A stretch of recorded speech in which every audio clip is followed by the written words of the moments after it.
Good morning. How are you all doing today? How is everyone doing today? So we're going to be using the chat anyways. So if you're in the chat, just tell me how your weekend has been so far. So just tell me in one simple word, how has your weekend been so far? So has it been great? Has it been awesome? Has it been stressful? Just use one word. Literally, that's what we're asking for. All right, fantastic. I can see you guys the chat in the chat in the comments, okay, in the comment section. Fantastic, stressful, wonderful, relaxing, great, great, stressful. Okay, don't worry. Do you know what? For those that for the people that had a stressful weekend, that they've had a stressful weekend so far, this session will relax you a little bit. Okay. For the people that you've been having an awesome weekend, you are also going to enjoy. This will also fit into that awesome weekend that you're having. All right. Rainful. I don't know how we're going to do that, but all right, no problem. Restful, cool, awesome. Honestly speaking, I think this has been even just one question, and I'm seeing the flooded, the comment section flooded, which is fantastic. I love that. So let's keep up that same momentum, okay? I want the session to be as interactive and as engaging as possible, okay? Today we're going to be talking about something very interesting. I won't lie to you. I find this very, very personal, okay? I'll share my own personal experience to let you know how personal this session is going to be for me. Because we have a lot of Africans literally across the world. We have a lot of professionals across the world that are looking to break into the tech space. But guess what? All right. The main challenge that they have is I don't have experience. If I have a penny for every time somebody asks me that question, I don't have experience if it matter. But I want to become a business analyst. I want to become a tech professional. I want to, grow my career. I want to transition into the tech space. This question is the most asked question. And guess what? Today we are going to trash this down. We are going to trash it out today. We are going to discuss this extensively. Hence the reason why I want you guys to be relaxed. I don't want you guys to think about anything. The only thing I need you to do for this session is literally just get a piece of paper, get a pen, and jot things down so you can do what? Take things out of this session. To get me? All right. That's all I need you to do. So, like I said, all I need you to do is relax. Okay. I would explain every single step that you need to take in order for you to transition without any experience. Don't worry. A lot of people would doubt to say that, oh, it's not possible. It's impossible. A lot of, back and forth. But don't worry. Before we take on questions today, we'll talk extensively to how you, not other person, just you. I'm going to be talking to everybody on this call, how you can transition into a tech career without having prior experience or even a computer science related degree. We're going to talk about that extensively in today's session. So now I know about your weekend. Okay. Some of you are having an awesome weekend. Some of you are having great weekend. Some of you are having tiring weekend. Some of you are even having a rainful weekend. Okay. All right, which is fantastic. But now I want to know where you guys are joining from. Okay. So I can tailor the session better to suit you. So we have people in South Africa, we have people in Nigeria, we have people in Canada, we have people in the UK, we have someone in the UK, Liverpool, UK. All right. We have Nigeria, we have Lagos, we have Nigeria, Ghana, London, and UK and Nigeria people are the ones leading now. Okay. UK, Nigeria, UK, Nigeria.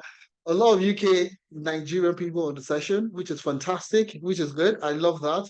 I want to say other African countries. We have someone from Kenya, we have someone from Calabar, Nigeria, Kenya, Ghanaians. Okay, fantastic. We have other people from across different, countries in Africa, which is fantastic also.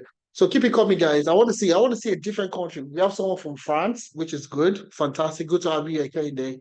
All right, London, Kent, Manchester. I used to live in Manchester. I miss Manchester big time. Okay, UK. We have Bayelsa. We have Maryland, USA. Fantastic. Good to have you here. Okay, fantastic. All right, keep it coming, guys. Keep it coming. All right. And the reason why I'm asking these questions, okay, it's not just for awareness sake. It's so that I can easily tailor the session to suit you better. So we have people across the world. I'm in Nigeria. I want to get a job in the US. Is it possible? We'll talk about that. I'm in the UK. I want to get a job in the US. I want to get a job in Canada. Is it possible? We'll discuss that today. Has it been achieved? it has been achieved. We'll share testimonials, we'll share all those information with you for you to get started in today's session. All right. So any question that you have, please guys, just jot it down. Jot it down. That's why I need you to get a piece of paper, a pen, jot things down so that we can actually take questions. So you never get to forget your questions, anyways. All right. So now we're going straight into the session, okay? And I would like to also know if this is your first time attending a Tenalytics masterclass. Okay, so if this is your first time, just put a 1 in the chat. Okay, let's say the first timers in the house. So if this is your first time joining a Tenalytics masterclass, I think you guys are the most responsive people ever. And I love this. I honestly love this. First timers in the house. All right, all of you that raised up your hand, or I said raise up your hand, all of you that typed a 1 in the chat, okay, just look to the left of your screen. You will see Oluwadamilola is waving at you. I'm waving at you, okay? And they'll be the one to take you in, okay? We have a special offers, for the first timers in the house, okay? First timers, we have a dedicated seat for you on the Zoom session, all right? So locate your seats, and we have all the goodies for you. Anyways, that's jokes aside. Good to have you here for the first timers. Good to have you here for the old timers also. Still, awesome to have you on board in today's session. So I need to let you know that today's session is going to be maximum of 2 hours. 2 hours. It's going to be an immersive session. So 2 hours is all I'm asking for. Just 2 hours. 2 hours of experience sharing and knowledge sharing, and also you asking questions, Q&A and all that. So we'll talk extensively about that. Okay. Now, before we start the session today, we need to talk about Tenalytics, okay? So because of Tenalytics, that's why we have over 200 people currently on the call, all right? So what do we stand for? What are we here for? What do we do? What's the business all about, okay? So Tenalytics is an educational technology firm, and the sole purpose of we starting Tenalytics, okay, is to help more Africans transition into the tech space, okay? More Africans transition into the tech space. Now, looking at my own personal career, okay, I've worked for companies in Ireland, US, UK, Canada, all right? And you find out that we found out that whenever we are moving this role, we are moving from one role to the other, you barely get to work with Africans. You barely get to work with Africans outside the country. All right. And the key thing is, it's not as difficult as most people think it is to get a job in the tech space. It's slightly not as difficult as most people think it is. And that's the reason why we started Tenalytics, to see how we can help more Africans, create more awareness to tech career paths that you can actually latch into, okay, and the opportunities that you get for starting a career in the tech space. So over that, over the last 4 years, we've helped over 2,000 people, okay, transition without any prior experience, okay, getting them into the tech space. And guess what? We have evidence, we have testimonials, we have people that have gone ahead to do this, and they are currently successful in their tech careers. All right. So that's literally what we stand for, and that's what we are here for. Okay. So we are here to help more Africans transition into the tech space. So regardless of any background that you're coming from, you're a medical doctor, you're a pharmacist, you're a lawyer, whatever background you're coming from, it really doesn't matter. We have designed our learning curve to ensure that regardless of anywhere you're coming from, you will be able to transition into your tech career anywhere across the world. Okay. Now, who is Ifemena Ipro? Okay, I'll be the one leading today's session. Okay, my name is Ifemena Ipro, and I am the co-founder of Tenalytics. So I have over a decade experience working across different roles within the data ecosystem. So I've worked as a data analyst, I've worked as a data scientist, I've worked as a data engineer, Power Platform engineer, I've worked as a business systems analyst. So that's a bit of business analysis and all that.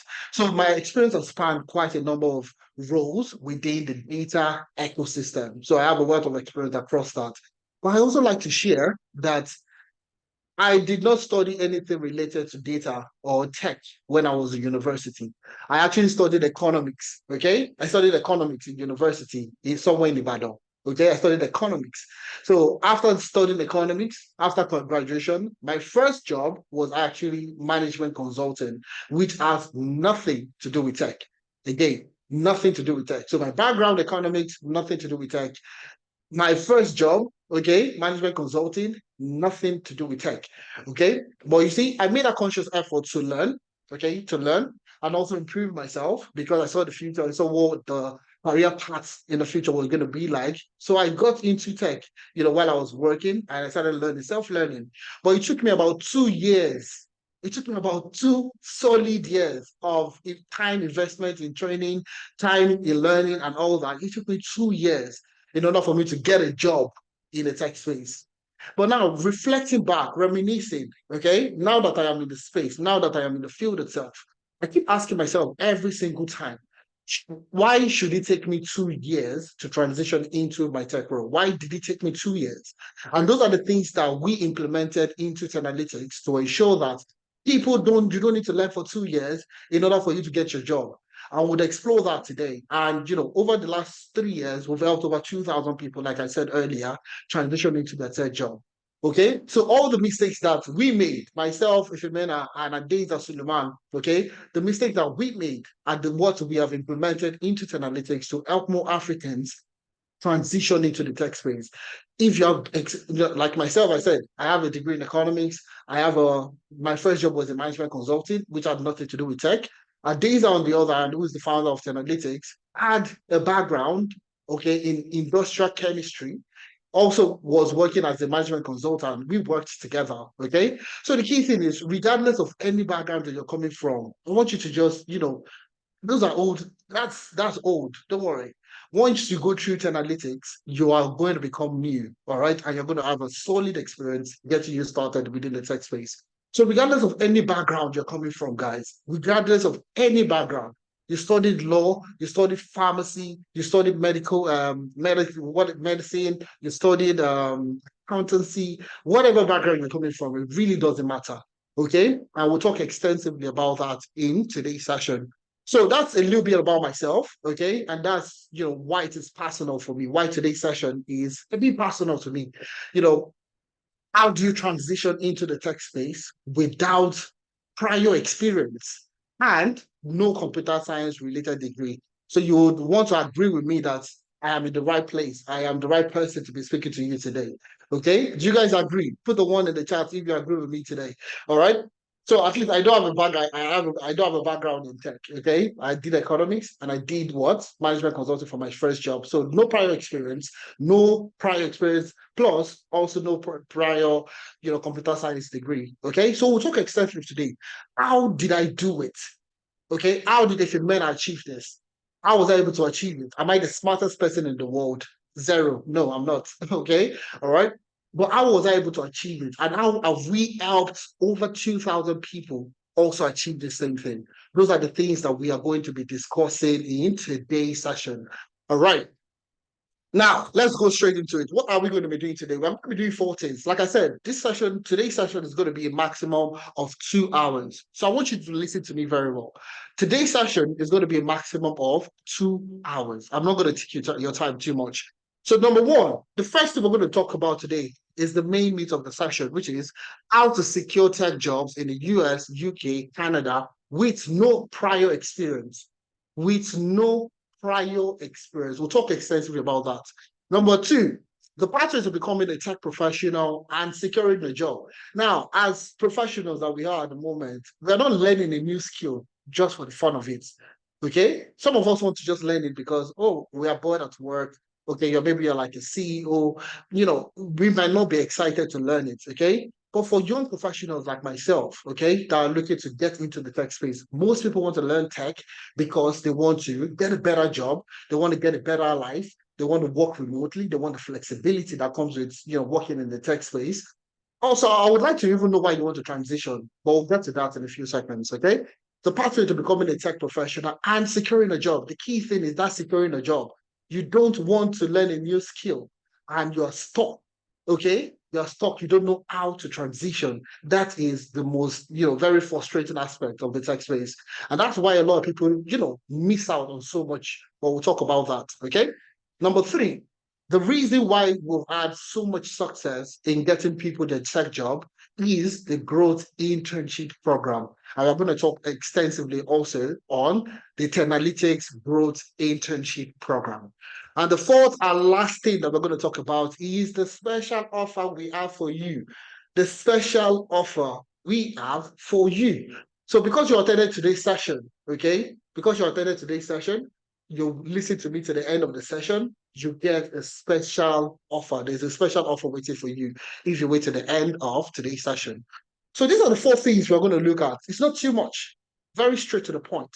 Number one, how do you secure this job in the US, in the UK, in Canada with no prior experience? That's the first thing we're going to talk about. Number two, the pathway to becoming that tech professional and then securing a job. That's the second part. The third one is the Analytics Growth Agency Program. And the fourth and last one is the special offer we have for you. So you guys, honestly speaking, I'm excited that you're here today, to be honest with you. I've not slept, okay? From yesterday when I knew I was going to be taking this session, I did not sleep, okay? I've been excited to meet you guys today. So if you're excited to be in today's session, I want you to drop a 1 in the chat. Let's see the people that are excited in today's session. Drop a 1 in the chat. Let's go. Let's go. So we can start the session. So we can go ahead with the session. Fantastic. I love you guys. You guys are awesome. All right. So let's go ahead. So it always seems impossible until it is done. Okay? It always seems what? Impossible until it is done. So you see, when I'm telling you that you can get a job in the tech space without prior experience, a lot of people will doubt it. A lot of people will say it's impossible. It's the tech space that a lot of people are getting resigned and so on and so forth. There's so many news about tech, blah, blah, blah. You know, how is it possible for someone to still get a job without prior experience? Do you know what? Like I said, we have evidence. If we don't have evidence, if the analytics doesn't have evidence, okay, all right, you probably will doubt and continue to doubt. But let me show you some evidence. Let me show you some people, all right? Amongst the 2,000 plus people that we have, I will show you a few of them today, okay? So you can also learn from their own experience.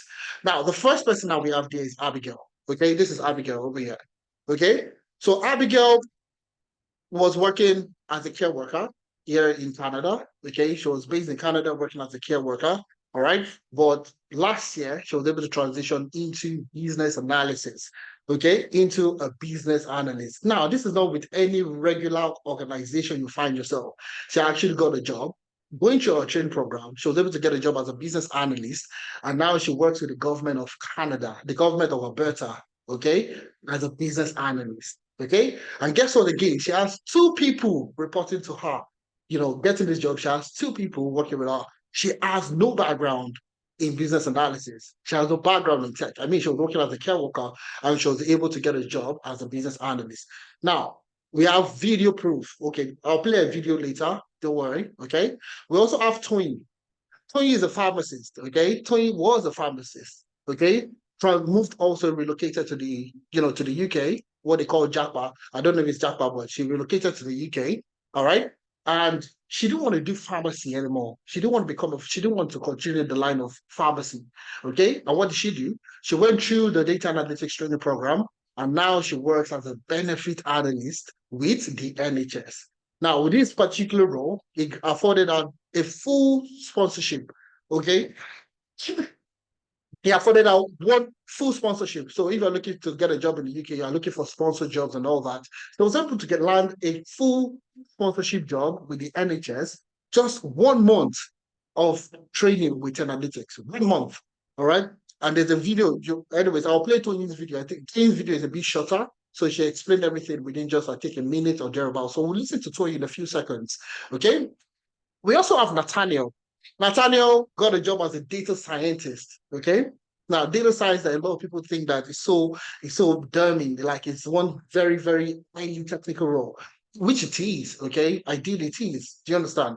All right. I was able to land a job as a data scientist in Barcelona, Spain. You see the trend. We've gotten somebody in Canada, we've gotten somebody in the UK. Now, this another person in Spain that's gotten a job as a data scientist. Now, Abdurrashid also got a job. Abdurrashid is based in Nigeria. So we have a lot of people based in Nigeria. We have a lot of people based in Kenya, South Africa, Ghana that are currently looking for a remote job. Now, Abdurrashid is one of our participants that was able to land a job in the US. Okay, no prior experience also. No prior experience, was able to land a job as a data scientist and currently works with Child 420 in the US. So he worked fully remote, okay? So he works fully remote and I was able to achieve this going through 10 analytics training program. Now, let's listen to one of them. Let's just listen to Twin, okay, before we get ahead with the session. Let's listen to Twin, and you'll get to hear what she said. All right? Okay, just give it a second. Um,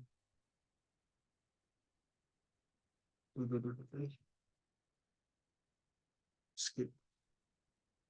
Is doing and hello everyone, my name is Doing and I recently got a job as a benefits analyst in the UK. I've come from a medical background as a pharmacist, was interested in breaking into tech. My first encounter with analytics was on LinkedIn. I joined one of their masterclass, just one masterclass where Efemina spoke, and it just took that masterclass to convince me. I joined in August, and a month after, I got a job. To be honest with you, every information skill that I was able to apply to get that job, I owe it to Tenalytics. Tenalytics did a great job and is still doing a great job. They groom you and nurture you from the cradle till you become confident. So my advice for you, most importantly, is join. Be integrated into a platform that empowers you and allows you to easily get that first job. So you said that's the first thing. Did you guys hear that? Did you listen? Did you hear Twin? Just put a yes in the chat if you heard the audio from the video I displayed. Okay, fantastic. Okay, good. Fantastic. So you see, Tony made a pharmaceutical background, was able to land their first job as a benefit analyst with one of the most recognized firm in the US as a benefit analyst, fully sponsored and so on. So we have other testimonials, okay, that we're going to show you. I'm still going to show you at the end of the session. Don't worry. Okay. So you seeing is believing, like I say, seeing is believing. And we're going to do that. We're going to show you proof of people that have gone through analytics and they've gone gone to get a job in the tech space, no prior experience, no computer science degree, nothing of sort, and they're able to land their job. So we'll talk about that today extensively. Okay. Now, the first question is, if a man help me, not help me, help me. So they can somebody say, if a man help me, if a man help me, what tech careers should I get into? That's the first question. I don't have any prior experience. I don't have any computer science degree. What tech careers can I get into? If you mean help me, not help. Help is still you're okay, you're fine, all right, you know what you're doing. Oh, plus help me, okay? Or okay, not help. Help is an extreme level, okay? All right. So let's talk about what tech careers you should even look into. All right, let's start from that. Let's start from what tech careers should you look into if you're looking to transition into this space without any prior experience, any prior computer science degree or whatsoever. Okay. Now, this particular document is called the Future of Job Report 2024. Came out this year, early this year. Okay, came out this year. Future of Job Reports 2024, and it was carried out by this report was written by the World Economic Forum. So, what the World Economic Forum did was to assess the job market, to assess the entire job market, and what they did was they divided it into two parts. Okay, they divided it into two parts. Now, these two parts is very simple. The part here are the jobs that are going to grow, okay? And the jobs here are the ones that are going to decline, okay? The jobs that are going to decline. So they divided it into two to make it easy for people to know where their future lies, where their future lies, essentially, okay? So we have the one on the right, which is jobs that are going to grow. Okay, all right, in the future. Obviously, it's called Future of Job Report. Jobs are going to grow, and the one on the left are jobs that are going to decline. You really need to read this report because this is I read one when it was I think it was in 20 what I read one in 2015 or thereabouts, and that was what really informed my decision in transitioning into the tech space. All right, and I've never regretted it. So you need to read this report if you're trying to transition and you want to make an informed decision. You need research, okay? And we've done that research for you, but I will explain that research in a few seconds. So you see, click here to download the report. When you get this material, please just click here. It will give you access to the full report. I mean, it's a full-on PDF document that explains everything extensively. All right, but I'll do a summary for you because I love you guys. You guys are awesome. I'll do a summary for you. So like I said, two types of roles, roles that are going to grow in the future and roles that are going to decline. Okay, this is what we'll talk about. Now, let's take a look at roles that are going to decline. That are going to decline. First off, so you know where you are at this point in time. Okay, so you have roles like investment fund managers. Okay, you have roles like sales and marketing professionals. Now, if you're working in the tech space, I work in tech, okay, and I work with a lot of marketing, sales related, organization. And I'll tell you this: AI is doing a lot of work. AI is doing, I mean, like full on automation of your sales pipeline. Okay, full on automation of your sales pipeline can be automated with AI.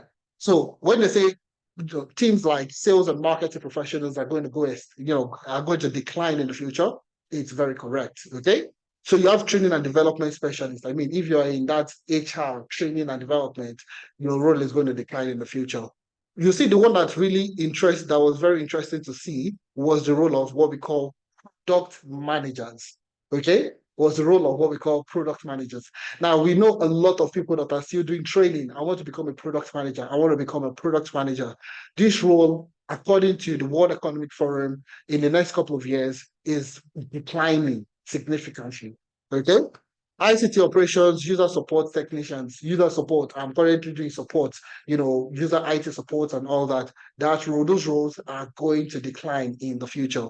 So there are a lot of them in there, a lot of roles. So if you need to know where you stand at this point in time, guys, please take a look at this report. Accountants would look at accountants, financial advisors. Those roles are going to decline significantly in the future. All right. Now, what roles are going to grow? What roles are going to grow? That's where you need to make an informed decision. Positioning is the first thing you need to know. That's why I position myself, okay, for success in the future. Like I said, I love talking about this because it resonates with me so much. I read this report in early 2015 or thereabout, was it 2015? It was World Economic Forum, Future of Job Report, and I saw data science. And then they said data science is the sexiest job of the future. Okay, sexiest job. If you guys remember, that's what they called it, the sexiest job of the future. And I was like, okay, I want to be there. I want to be a data scientist. And that's why I started making the conscious effort to learning and getting into it. Okay, so we'll talk about HR. Don't worry, we'll talk about HR. We'll talk about so many things. I said today's session, you guys are going to enjoy yourself. Trust me, beat your chest, slap your chest, and say, I am glad I came to today's session. Okay, don't worry, I would explain everything extensively and where you should position yourself. So now let's look at roles that are going to grow. That's the focus of today's session. Roles that are going to grow. Number one, you have on the list there. Number one that you have there is AI and machine learning specialist. Okay, obviously we have all witnessed, or we are all witnessing the sky jump. Okay, the sky high demand for AI, the use of AI. Every organization is implementing one AI solution and the rest. I mean, just a couple of weeks back, WhatsApp has AI features. Instagram has AI features. Literally everything that you have right now has AI embedded in it. Okay, so you see that role, anything that has to do with AI and machine learning specialists, is still going to continue to grow in the future because that's the key thing that people are looking out for, organizations are looking out for. Now, you see the next one is business intelligence analyst. Business intelligence analyst. Let me write this for you. Okay. I'm going to be doing a little bit of writing so that you know exactly where to focus on. So you see this role, AI and machine learning specialist. That's what we call the data scientist. So you need to go, if you're looking to become a data scientist, okay, that's something you need to look at. All right. You also have business intelligence analyst. Now, this is the role of a data analyst. Okay. That is what we call data analyst. Okay. All right. So business intelligence analyst, basically you're using data to make business sense. Okay. So you're analyzing the business data in order for you to tell the business what to do or what not to do. So that's what they call it, business intelligence. Okay. So you can use data to make the business more intelligent, smarter. What should we do? What should we not do? How should we do it? And so on and so forth. So those roles are going to continue to increase in the future. The next one we're going to be looking at is That's what we're going to be looking at is the role of information security analyst. Information security analyst. Now, just hearing that alone, can you guys guess what that role entails? What the role is? Information security analyst. Can you guys guess what role that is? What role falls into that category? All right. Can anybody guess out of the over 300 people that we have on the call? Cybersecurity, the first person that wrote it was correct. So that's cybersecurity. Okay. Cyber security. Okay. Sorry, is it security or security? Okay. I don't know. My Nigerian accent gets me sometimes. Is it security or security? Anyways, you'll tell me that later, isn't it? All right. So, information security analyst, that falls into the categorization of cyber security. Every information that we have now is on the internet. All right. If you take pictures now, you're uploading it to your Google Cloud, you're uploading it to your iCloud. Everything is stored somewhere in the cloud, in the air, somewhere in the internet. Now, who secures this? Who secures all this information, all this data? This cyber security analyst is the professional that safeguards the business infrastructure. Okay. So that's why the role is in demand, and it's still going to continue to grow in the future. All right. Now, the next one you can see there, clearly written, data analyst and scientist. Okay, clearly written in both, like it's literally there, data analyst and data scientist. It's not analytics that created this report. Don't get me twisted, don't get it wrong. This is what was written by the World Economic Forum. This is a world-recognized organization that has been doing this for decades. Okay, so you see there, data analyst and data scientist. Let's look at other roles. We have the big data specialist. We have the big data specialist. This will fall into the role of a data engineer. Okay, so the data engineer is one person that would be in charge of big data, handling big data within the organization. So you have big data specialists. You also have roles within what? Data engineers. Okay. You have data engineers clearly written also. You have database architect. So now you see these three roles. You see these three roles: big data specialist, okay, data engineers, and database architect. These roles all fall under data engineering. All right. They all fall under data engineering. So if you're looking to become a data engineer today, you would cover all these aspects. You would learn big data. You would learn how to work with big data. You will learn how to design and architect bases, the databases for different organizations, and so on. Okay. So these are some of the roles. Okay. We've looked at data scientists. We've seen data scientist is going to grow. Data analyst is going to grow. Cybersecurity is going to grow. Data engineer is going to grow. All right. So at least for now, we've looked at 4 career paths that are going to grow in the future. Okay. So now the next thing, let's look at other roles. Anyways, let's look at other roles that are going to grow. So you see the next one we have here is process automation specialist. Process automation specialist. That will fall under the role of a business analyst. Okay. So the business analyst is a process driven role. All right. Process automation specialist. So every organization is made up of different processes. Now, who ensures these processes as they are efficient and running efficiently within the business? It's the business analyst that does that. We'll talk extensively about each of these roles when we get there. Okay. So that's the role of the business analyst. So that's 4 or 5 roles at the moment: data science, data analytics, cybersecurity, data engineering, and business analysis. Now let's take a look at other roles that might also grow in the future. Okay. Now you still see roles like business product manager, all right, which falls under business analysis also. And you also see financial analyst, which also is another key role that will continue to grow in the future. So you see, I would honestly want you guys to take a very good look at this report. Okay, especially for people that are looking to transition into the tech space, you need to take a look at this report because it's as extensive as possible. You know, talking about careers that are going to grow and careers that are going to decline in the future. All right. So the key thing is, you know that what you're learning today is going to be relevant in the future. That's something you want to get started. So you don't want to get started in the career path that is already declining. So when you're learning, you find it difficult to even get a job. And and that frustration would basically allow you to say that, okay, do you know what? I'm not doing tech anymore. All right. So you want to latch on to into a role, roles that will continue to be relevant in the future. And that's exactly what we will do. That's what we've explained in a short while. All right. Now, if a man, which of these careers will I get a job quickly? I'm sure. How many of us want this answered? How many of us want this answers to this question? If you remember, you've told us the one that we grow. Okay, fantastic. That's great. Okay. If you remember, you've told us the roles that will grow in the future.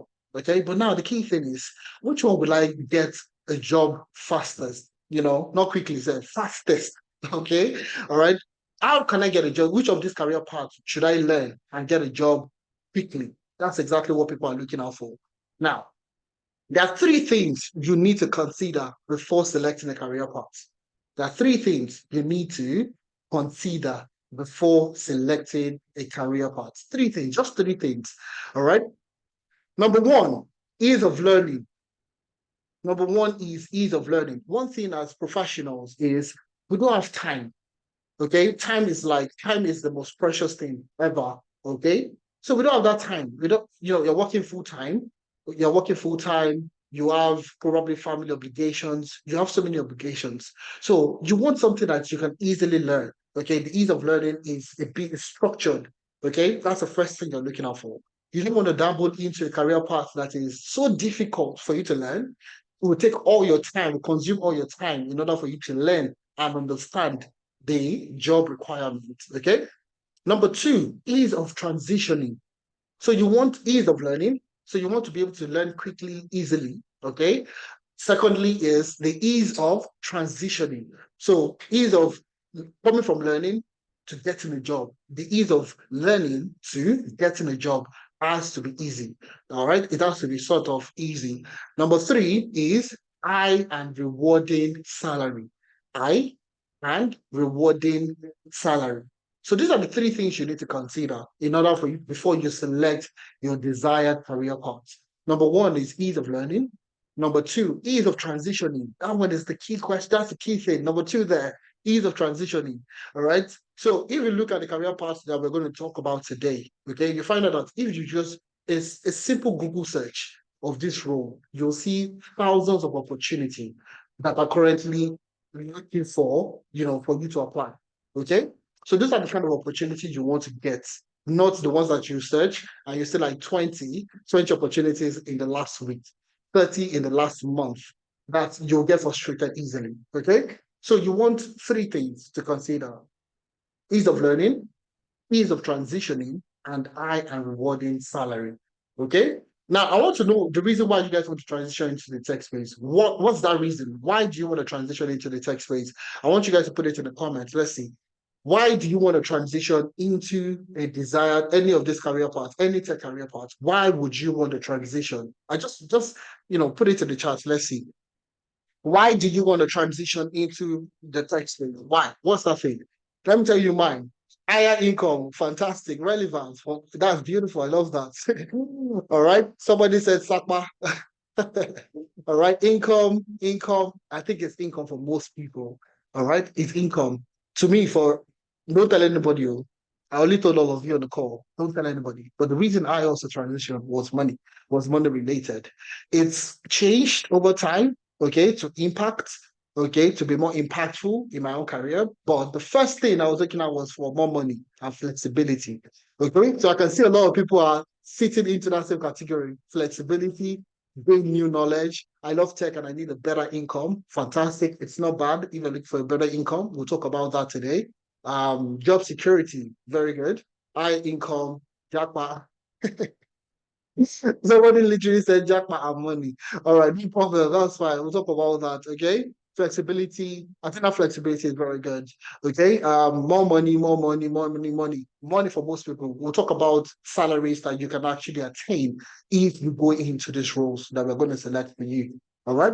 So these are the three things you need to consider, guys. Just three things. Ease of learning. See, that ease of learning something is underrated. Ease of learning, something you can easily learn and get a job. That's what you're looking out for.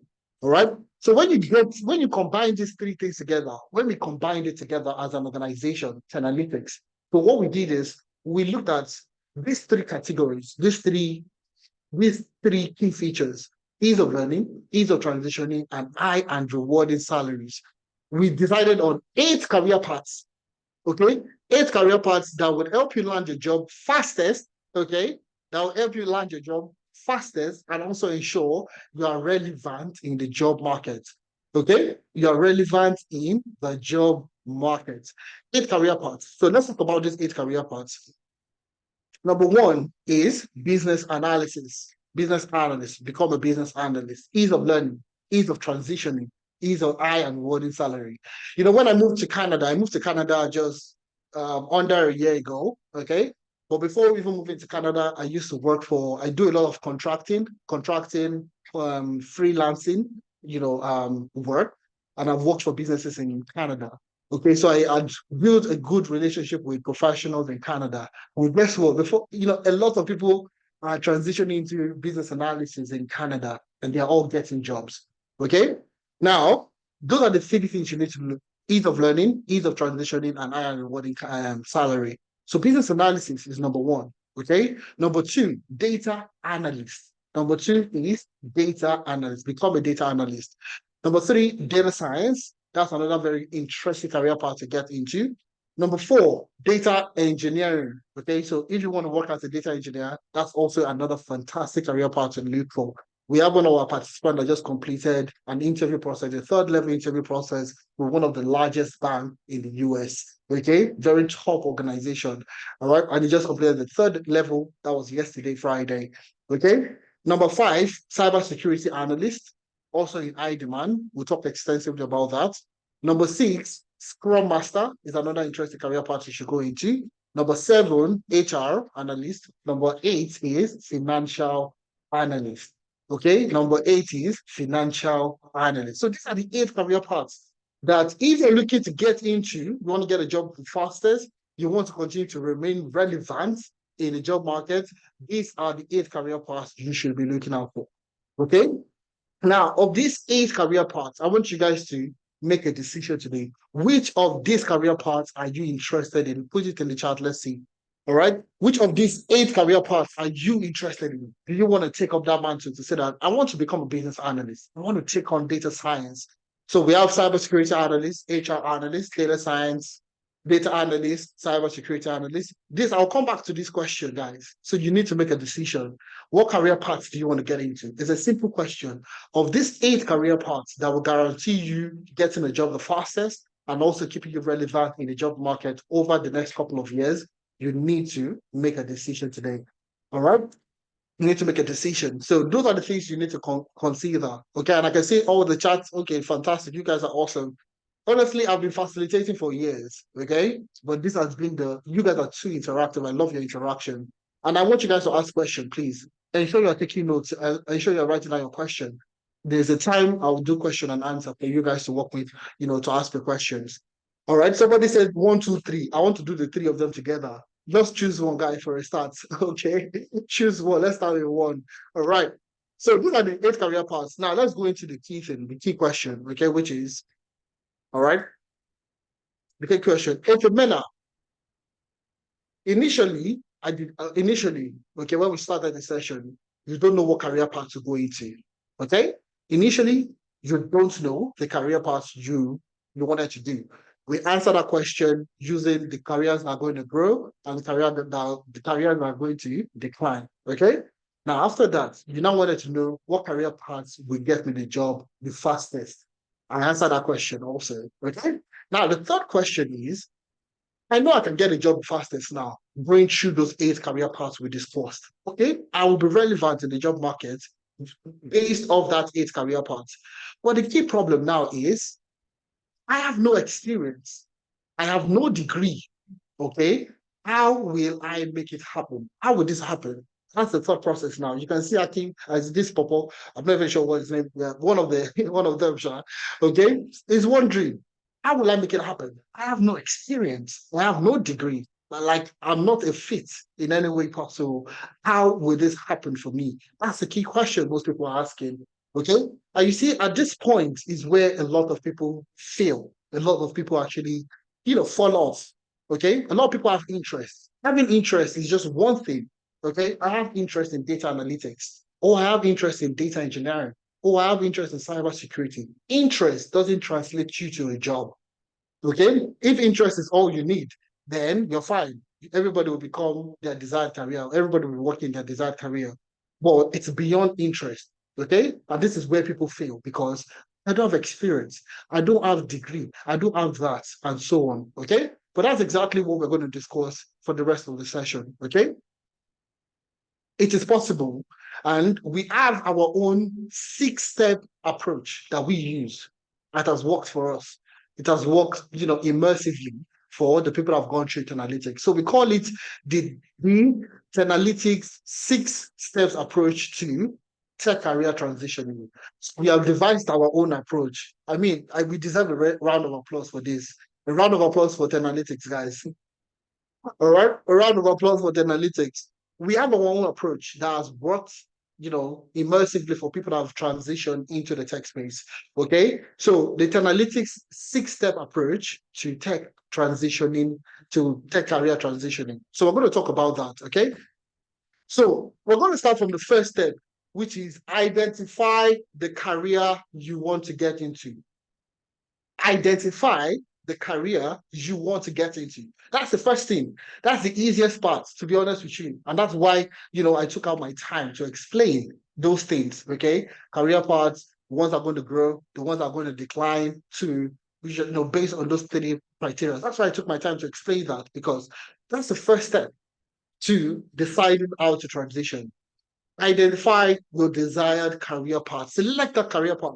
And I don't want you guys to get distracted. Don't get distracted. So if you want to become cybersecurity, if you want to become a cybersecurity analyst, so just stick to cybersecurity analyst. And let me tell you my own personal experience. Okay. So when I was learning data science, I got distracted a lot of time. Okay.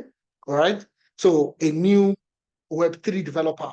Okay, I was distracted. I wanted to become a Web3 developer. Okay, UI UX. I wanted to become UI UX. Okay, another one will come out. I wanted to become, because I felt like those new career paths would get me what I was looking for.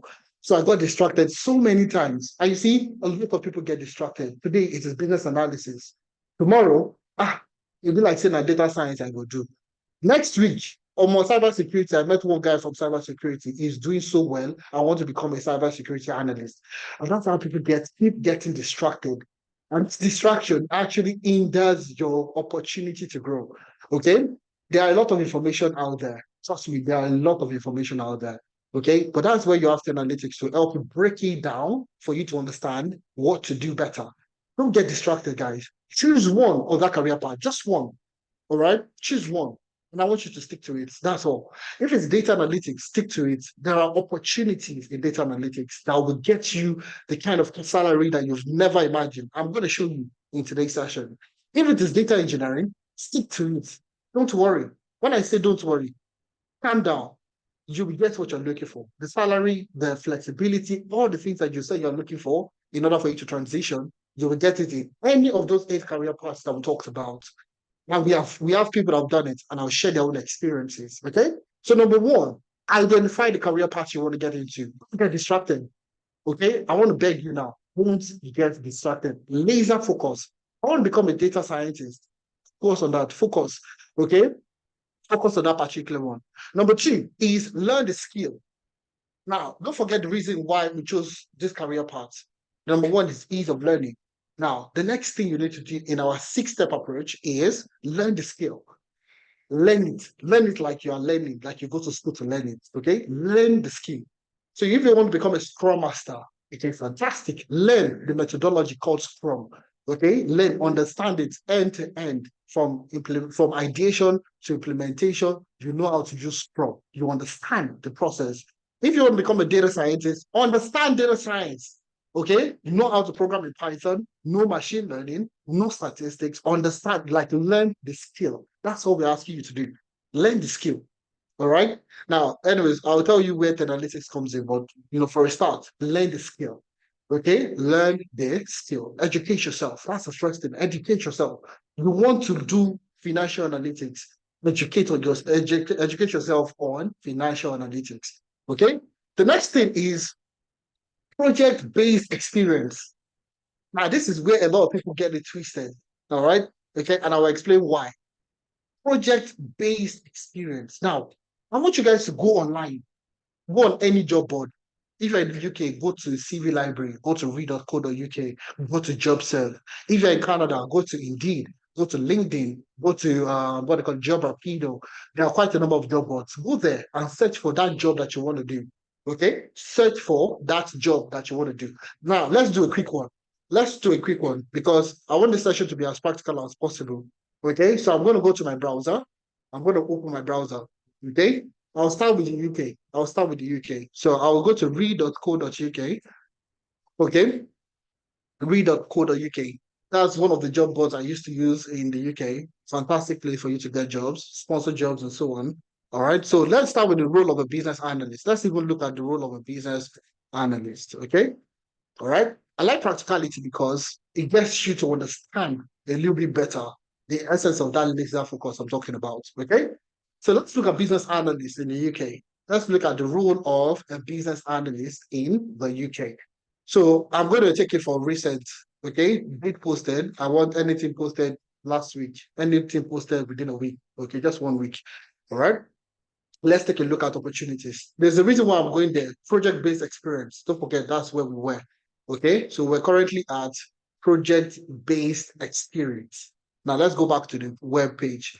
Let's look at one of the job boards. Sorry. Why is it taking time to load? Sorry. Okay. So let's take a look at this. This is technical business analyst. This was about 3 days ago. I'm going to reload this. Okay. So you see this. This is currently a role in the UK. Okay. Going for £40,000 or £52,000. All right. Now let's take a look at what do we need from you? What do we need from you? This is a requirement from the employer to say that this is exactly what we're looking for. Now let's look at the first thing. Okay, let's look at the first one. Possess a blend of business analysis expertise and technical knowledge. Did they tell you how many years you need? Did they tell you? Is there any way they told you how many years? Some roles will come with years of experience. Don't get me wrong. But this particular role, for example, did not tell you how many years or where you generated the experience or expertise from. Now, let me repeat myself. This role currently, okay, is not telling you where you must have generated that expertise. They said they need a blend of business analysis expertise, okay, expertise, and then you understand it.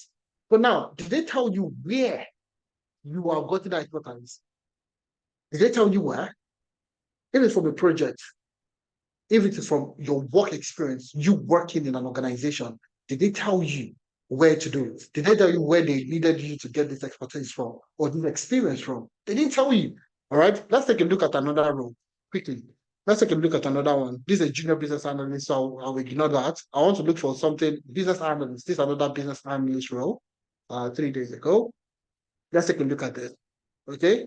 All right. So to be considered, you will have to be friendly, approachable business analyst with the following: strong business analysis skills and experience of working on multiple successful end-to-end business and technology projects.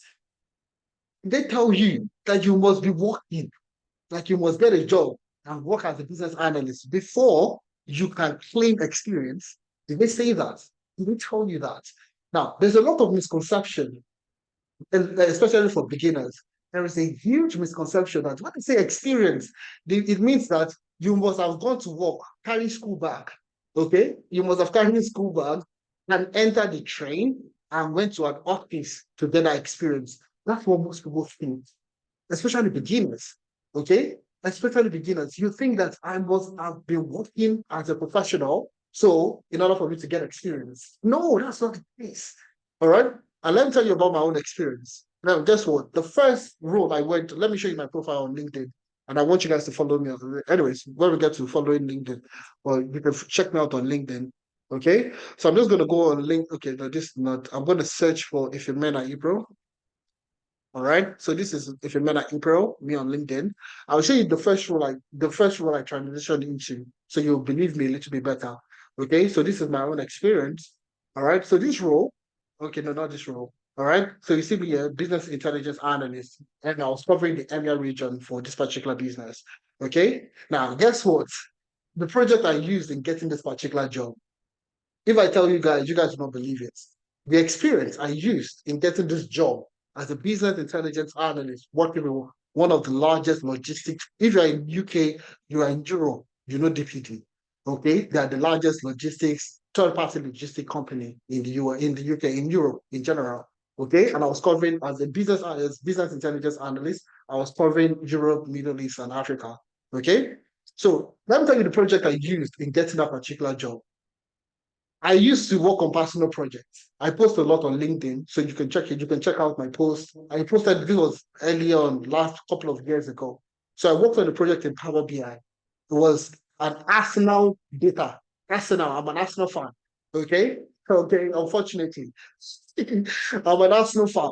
So I love everything. Like I wanted to do a lot of analysis within Arsenal. So what I did was I went online, got data for EPL data on Arsenal, okay? And I pulled the data. I did what we call web scraping, all right? Pulled the data from the website and I connected it to Power BI and I built a dashboard on that particular data, okay? And guess what? That was the project I used in getting that job. A simple project, a project that Power BI, everybody has access to Power BI. The website, everybody has access to the website. But it was interesting to the employer, the person that interviewed me, that you could do this. You did this yourself.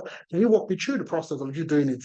And I went through the process of explaining how I was able to build that dashboard using the data on the web. Okay. And I showed how I was able to automate the process and so on. And that was how I was able to get that job. I had no prior experience. You don't get it. I was working as a management consultant. Okay. All right. But now you see how I've used my own personal experience in getting a job. So when they say experience, it doesn't mean that you wore school bag and you enter public transport or you drove to an office to get that experience. It could be project-based experience. Have you done it before? Can you show me how you're able to do it before? Project-based experience. You might feel like, okay, and that's exactly what you need to do first. The next thing, that's the third thing. Number one, identify the career path you want to get into. Number two, learn the skill. Number three is work on project. Be very big on projects. Work and deliver on projects. Number four, okay, gain employability skills. A lot of people are so focused on the technical skill. I want to learn Python. Or I want to learn Power BI. I want to learn Tableau. I want to learn how to use Jira, Confluence. I want to learn how to use all these technical tools. I want to be good in it. But when you learn the technical tool, all right, employability is different. You might be good technically, but you're unemployable in the sense that when you go for an interview, okay, how do you answer questions during an interview? I was interviewed, having grown in my own experience, I've also recruited for some of the top firms I've worked with. So I did a lot of recruitment. And people don't know how to answer questions. Tell me about yourself. Okay. It's not, oh, my name is Ifemena Mipro. I am the third, I'm the seventh, I'm the sixth born of my family. I have a that's not tell me about yourself. Okay. How do you answer a question when they ask you, tell me about yourself? That is the most important question during an interview. Okay. And that's usually the first question. Okay. And you see a lot of people migrating, moving from Nigeria to the UK, US, Ireland, US, UK, Canada, and all that. All right. But they're not employable because they don't know how to answer questions. Okay, they don't know how to answer interview questions, and you see people say that, oh, I got rejected because I'm not white, or I don't have a background, or I don't have a visa. Okay, a lot of people come up with those rationales. I need Canadian experience, I need UK experience to get a job. My bro, my sis, you are unemployable. You don't know how to answer questions during an interview. All right, you don't know how to package yourself and sell yourself during an interview. And that's exactly the fourth thing you need to understand. Employability skills is one of the major reasons a lot of technical people cannot get a job. Okay? Educate yourself, learn the skills, gain practical knowledge, and employability skills. Okay? Number five is networking. Okay, networking. Join online communities. There are a ton of online communities within any location you find yourself. You're in the UK, there are communities. You are in the US, there are communities. All right. Either it is African-based community or a technology-based community. So it could be a Power BI community. It could be a Python community. It could be a data science community. It could be a cybersecurity community. Join a community, be active, listen, talk to people, network. That's exactly what networking is all about. Okay. And the sixth and last one is mentorship. You need mentorship. See, there's a very simple word. There's a pidgin that everybody talks about, which is follow who know road. For those guys that don't understand pidgin, I'll explain it. Follow the person that knows the road. Okay, that's the literal explanation. Follow the person that knows the road. Now let's take a very simple, scenario. Let's say you're going to visit a friend for the first time. Okay, and the friend is not with you. So the person sent you an address and you're trying to locate the person's address. You're going there for the first time. You are likely going to make some mistakes. It's likely going to take you another extra 10, 15 minutes for you to figure out the person's house. But if you go with somebody that has gone there before, you'll get there faster. Correct? You'll get there faster. And that's the whole essence of mentorship. Someone that has done it before, that has struggled to do it, okay, and now guide you easily. Like I said, at the start, my own start, there was no mentor. I did not have mentor. Okay, there was no mentor for me. It took me 2 years to get a job. Okay, but now the people that we have mentored, that I have mentored, analytics has mentored, it has taken them a significant shorter period in order for them to get their first job. And that's the beauty of mentorship. That is the beauty of mentorship. You need mentors, guys. Okay, even till now, I still have mentors. Okay, for the roles I'm aspiring to get into, I'm getting mentors for me to position myself faster in order for me to get there. Okay, so that's the key thing. All right. Somebody said no voice. Can you guys still hear me? Yeah? Put a yeah in the chat if you guys can hear me, please. Yeah. If you understand, if you can hear me for not yes, so yeah. Can somebody say yeah? Let's go loud and clear. That's good. All right. So those are the 6 steps. These are the six-step approach that we have designed.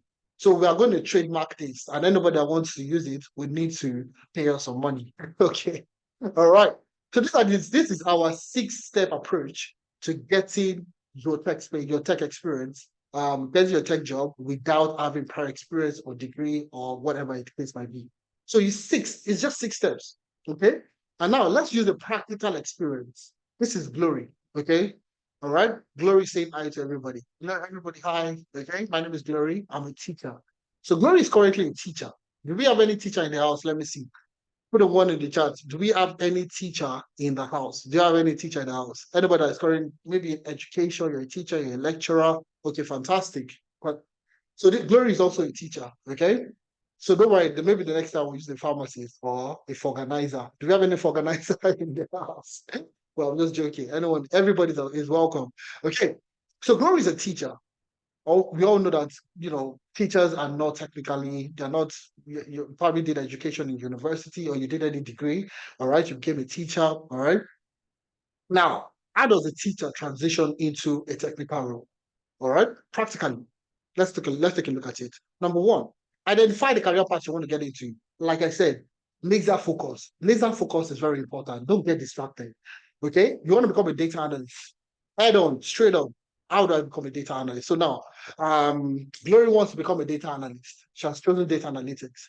Now, you might have chosen cybersecurity. You might have chosen data engineering, HR analyst, financial analyst, data scientist, whatever the role might be.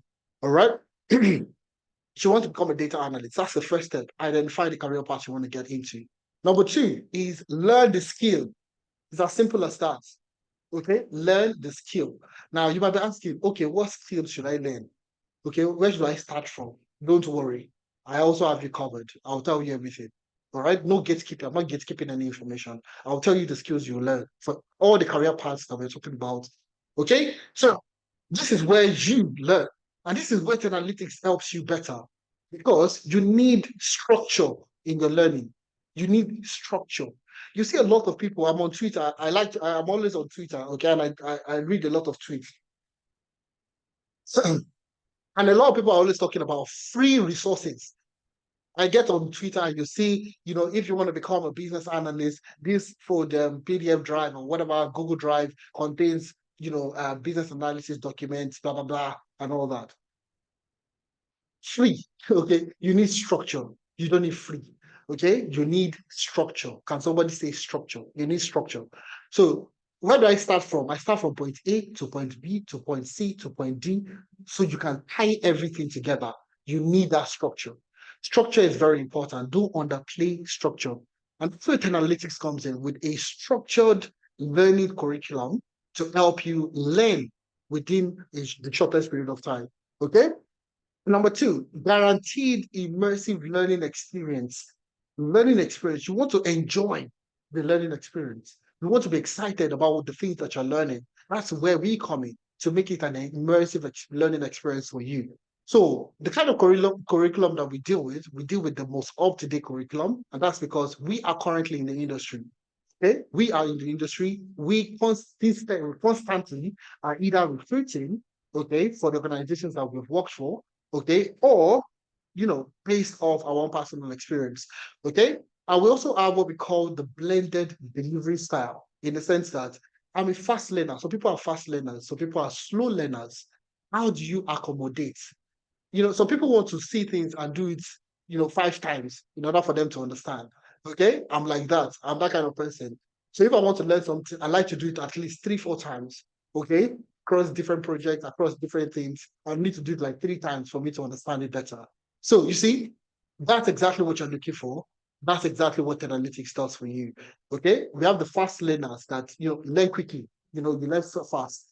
The key thing is that's exactly what we still do for you. And I'll show you the platform to get you to understand the blended delivery style that we're talking about. So up-to-date curriculum and with blended delivery. I'm a fast learner, I'm a slow learner. We have you covered. Okay, so currently Glory is going to be looking at that immersive learning experience. Number three, gain industry-based project-based experience. Gain project-based experience. Now, like I said, this experience that you're witnessing that you see on the job post, it doesn't mean work experience. It doesn't mean that you carry school bag and you went to the office to get that experience. No, it could be a project that you work on.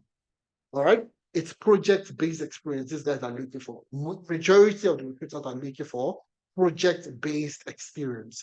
So now, analytics provides you with not just learning, but project-based experience. Project-based experience. So you're going to be working on projects. So if you're going into data analytics, for example, you will consistently be working on projects. Now, these projects are not just random projects that you will get online. These are our own experiences that we have fine-tuned into learning purposes. Okay, so we have taken our project, our life experience, okay, and we have adjusted it for you to use it to learn and also use it as your own personal experience. Okay, so you're going to be working on projects, okay, in order for you to gain more experience. Number four, get employability skills. Okay, so we're going to help you with personal rebranding, not personal branding, not personal brand, don't get it twisted, not personal branding. Personal branding is you have a brand already and you're trying to adjust it.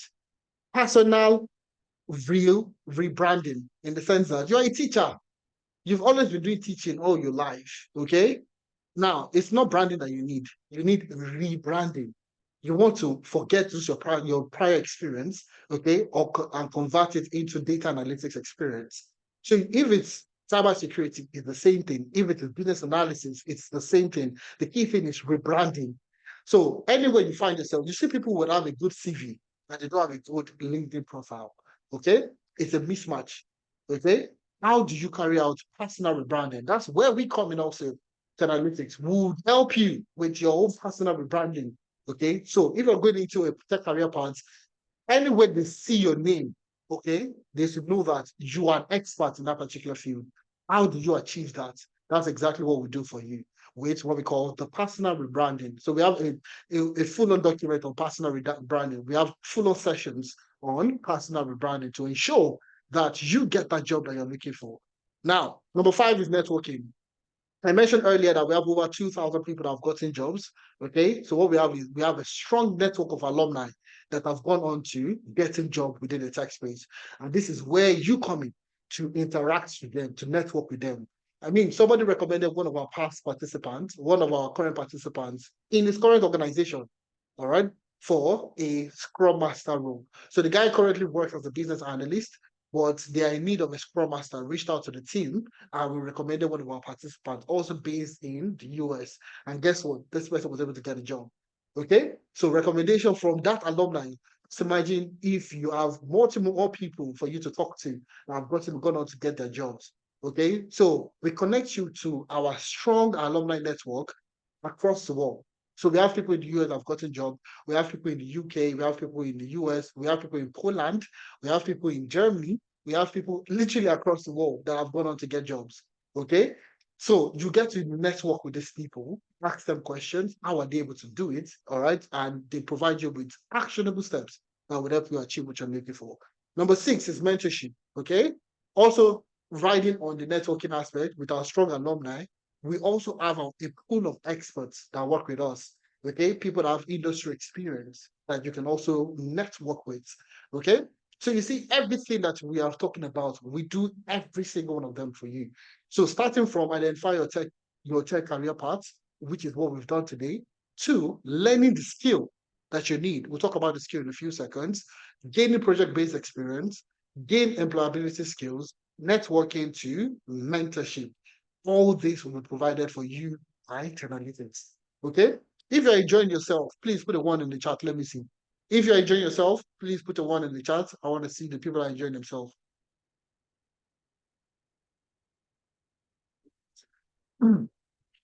Fantastic. I love this. I love you guys. To be honest, I feel like entering into Zoom and hugging all of you, all 300 of you. If it is possible, I would like to do that. I think that's a recommendation to Zoom. You guys are awesome, man. So this is exactly what you need to do.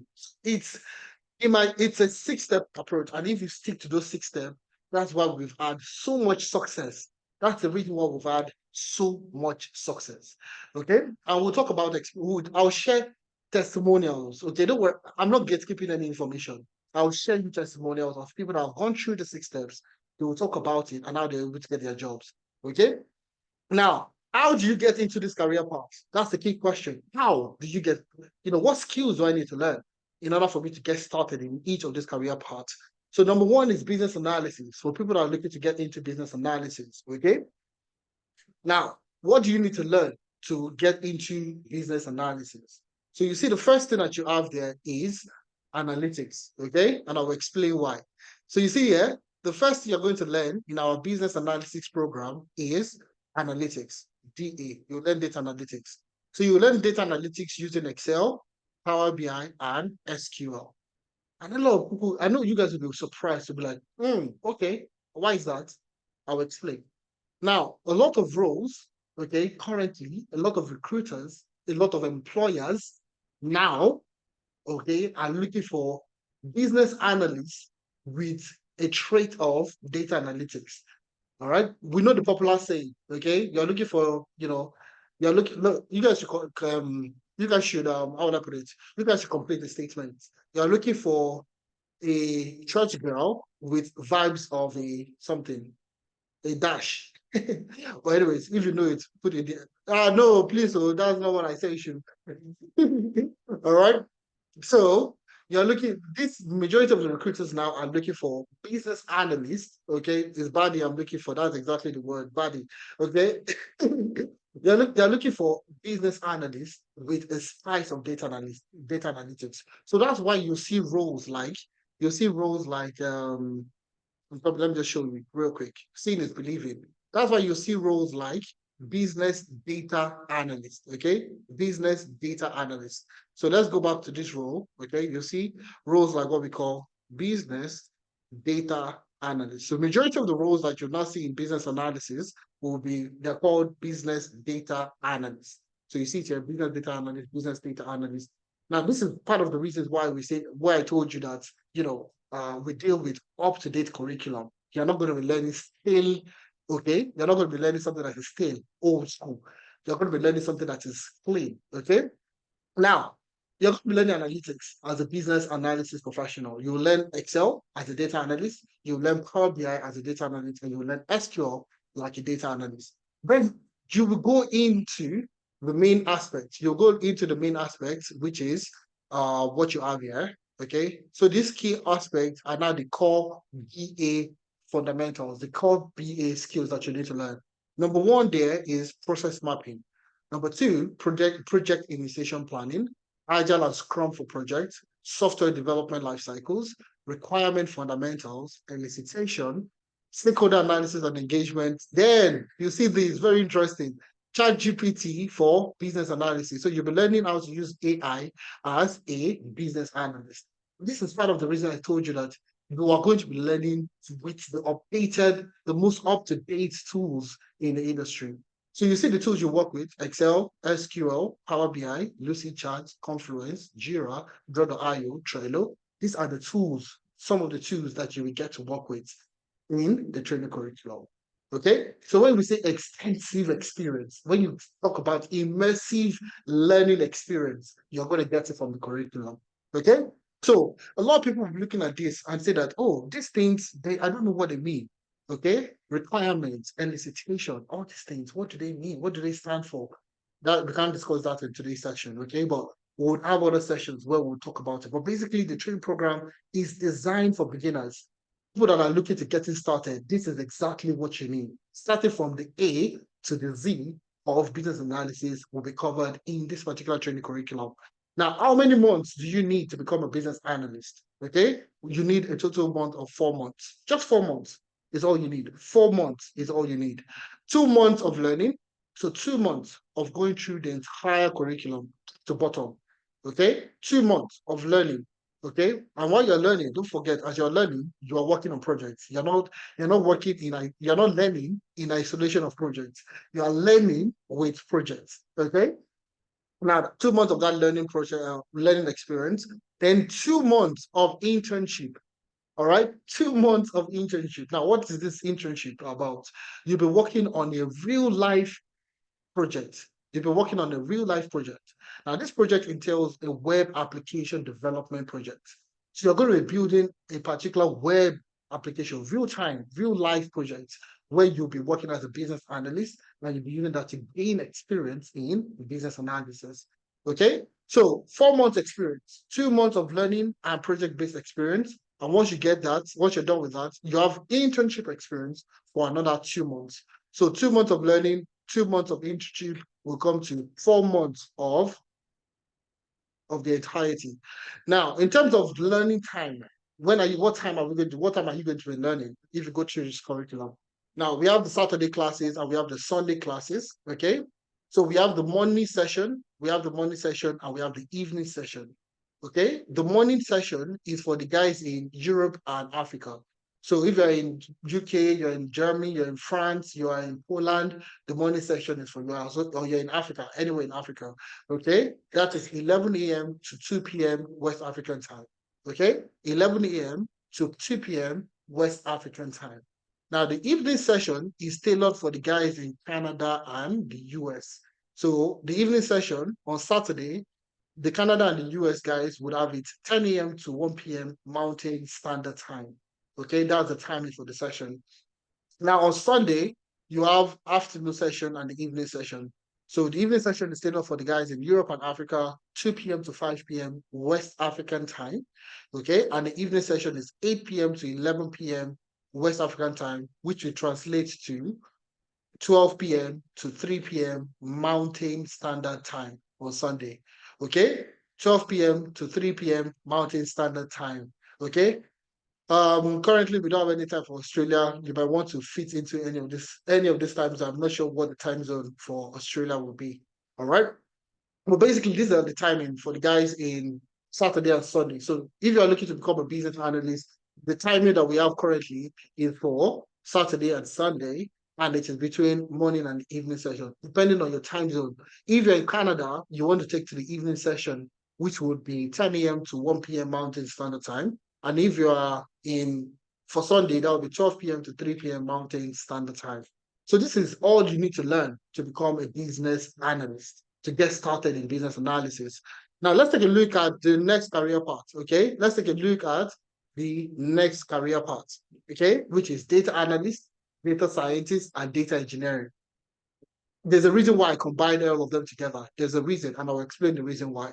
A lot of people have a misconception about these roles. Okay, people mix them up together. Okay, that's the reason why I combine them in order for me to explain them better for you. So essentially, the data engineer, okay, I would say DE, the data engineer is the person that builds, okay, builds, okay, data infrastructure, that builds data infrastructure, okay. It's a very interesting role. I love data engineering, okay, okay, infrastructure, okay. All right, this is the person that builds the data infrastructure in the sense that, let me tell you now, let's say you have different systems. Let's say you work in a bank. Let's just use a bank, a quick example. Let's say you work in a bank. So you see, bank, you transactions, bank transactions, okay? So bank transactions happen on, let's say three systems. Let's say three systems. All right, you can do transaction, you can complete a transaction online. So there's a web, the online web application that you can use to send money and receive money and do transactions and all that. Okay, you also have the mobile app. Okay, you also have the mobile app. Okay, and last but not the least, you have ATM. Okay, so let's say these three applications. You have the web application, the web app, okay? You have the mobile app, and you have the ATM. But you see, let's say the business wants to know what platform, what platform, what platform the customers use the most. All right. So what platform do customers use the most? You have three platforms. You have the web app, you have mobile app, and you have the bank, the ATM. So this bank, they want to know what platform the people use the most. All right. Now, it is the job of the data analyst or the data scientist to answer this question. It's the job of the data analyst or the data scientist to be able to answer this question. Now, in order for these data analysts and data scientists, in order for them to answer this question, they need data. They need data. So if there's no data, they can never answer this question. Impossible. Okay? They need data to answer this question. What platform do customers use the most? Okay? If you don't have data from these three platforms, how would you answer this question? Help me answer this question. Okay, you can't answer this question. The data analyst or the data scientist cannot do their job if there is no data. Okay, now who makes this data available? That's the key question. Who makes the data available? All right, it's the data engineer that makes it available. Okay, the data engineer that makes it available. So what the data engineer will do is to build what we call ETL pipelines. Okay, pipelines. I call it ETL. Does anybody know what ETL stands for? For beginners, I'm going to explain it, don't worry. So they'll build this pipeline. So these guys, data analysts and the data scientists, they need data. They need this, let's just use this place. They need data. All right. So the data engineer will do what? Will build a pipeline. Okay. We'll build a pipeline. Okay. Let's just assume this is the pipeline. Okay. Boom. Another pipeline. Another pipeline. Okay. Another pipeline. Boom. Right? So you see, these guys need data. The data analysts and the data scientists, they need data. So what the data engineer will do is to build pipeline to make this data available for the data analysts and data scientists. So they will build this extract. E is for extract. Okay. T is for transform. And L is for load. All right, extract, transform, and load. So they'll extract the data from the web application, okay? They'll transform it, meaning that to clean it up, to make it usable, They want to use it for analysis. So they need to transform it. They need to clean it up. They need to properly structure it, okay? So that's what they do under transformation. And then they load it into what we call a data warehouse, a data warehouse. Okay, they load it into a data warehouse. Okay, so you see, the data engineer is this person that ensures that data is readily available and usable, okay, for analysis, okay, or for any other purposes the organization wants to use it for. So from the web app to the data warehouse, from the mobile app, all the transaction data will flow, okay, will flow into this place. Mobile app, all the data will flow into this place. ATM, the data also will flow into the data warehouse. So all these three data, all the data sources that we have here, all the data now would be in one central location. One central location. That is exactly what the role of the data engineer is. Now, the other question is, okay, what is the key difference between data analysis and data science? Okay, so you see, when they have data, when the data is available, when the data engineer has made the data available, okay, the data analyst and the data scientist will need to do something. They will need to do analysis. Okay. Now, what type of analysis do they do? Now, the data analyst, okay, first of all, number one is what we call descriptive analytics. Descriptive analytics.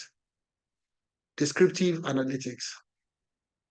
Number two, diagnostic. Okay, diagnostic analytics. Okay,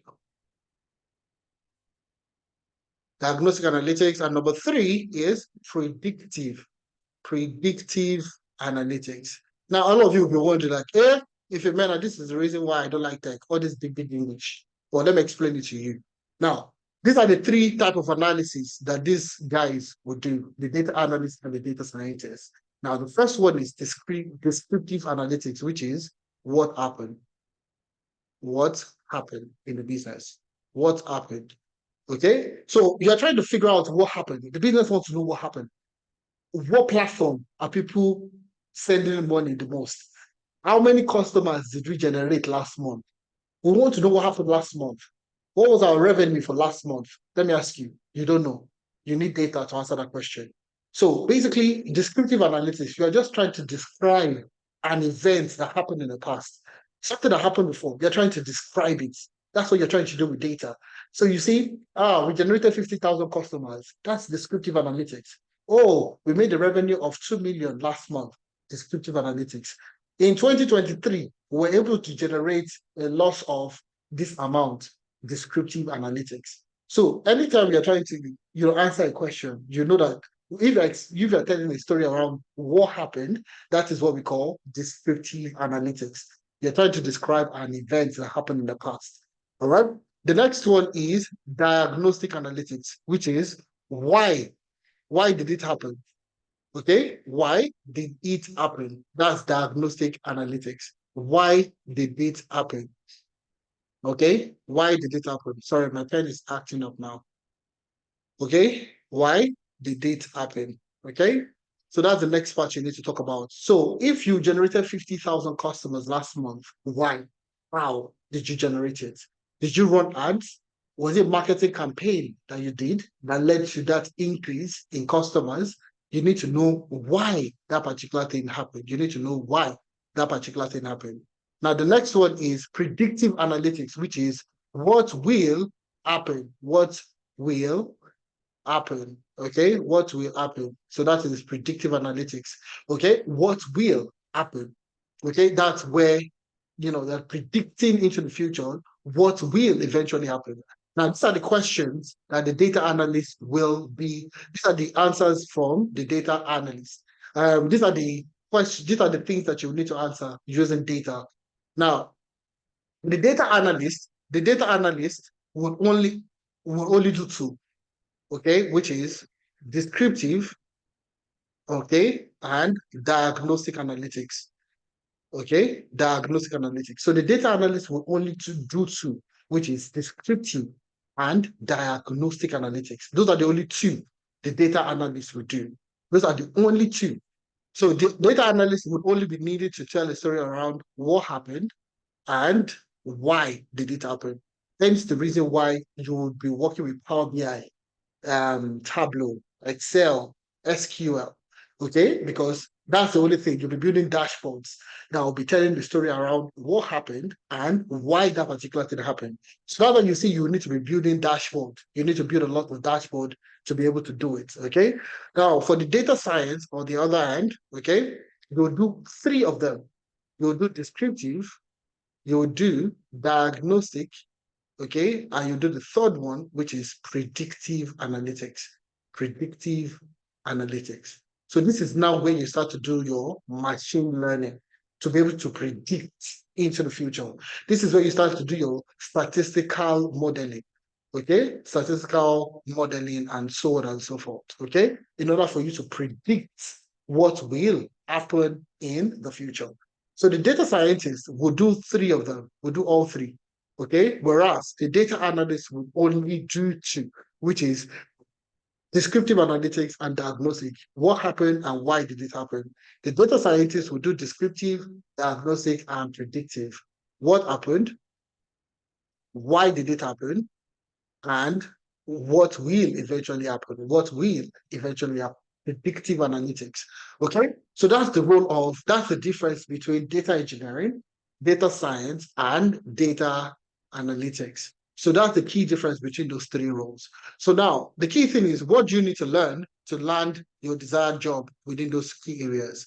Now, for data analytics, you just need to learn problem solving. Okay, you need to learn Excel, you need to learn SQL, Power BI, Tableau, data storytelling, ChatGPT, and Microsoft Fabrics. Okay, so you see this. Okay, these are the things that you need to learn in order for you to become a data analyst. Number one is problem solving. So you see those questions that you're answering. What happened and why did it happen? These are potential problems with the organization. So even if you're generating very good revenue, it's a problem. You need to know why you are generating good revenue. It's a potential problem. Okay. So you want to know the reasons why. How do you not do this? You need good problem solving skills. So you see a lot of job opportunities that's come out now would need you to have problem solving skills, and you have that covered. So you also learn Excel, you learn SQL, you learn Power BI, you learn Tableau. So you see these are technologies that would help you answer those questions easily. So what happened? Why did it happen? Okay, you'll be using your Excel, you'll be using your Power BI to build dashboard. That's why the job of the data analyst is to build dashboard, business intelligence, build dashboards that will be able to tell the business what to do, what not to do, how to improve, and so on and so forth. Okay, that's the job of the data analyst. Now, you'll notice data storytelling. That is an essential skill set of a data analyst. All right, because you are telling a story, you're reporting. Okay, because you're reporting, you need to be able to tell it in a story. There's something we call data storytelling, and that's another very essential skill set of the data analyst. Now, you see this, you'll also be leveraging AI as a data analyst. And last but not the least, Microsoft Fabrics, which is a recent technology. All right, you'll be learning it in order for you to stay abreast of the industry standard. You see, that's the reason why you need to train with us, because we are keeping you up to date on the things that you need to learn to succeed in your tech career. All right. Now, the learning timeline to become a data analyst is very simple. Okay. The data analyst is 4 months. Okay. 4 months, 3 months of learning, and 1 month intensive internship.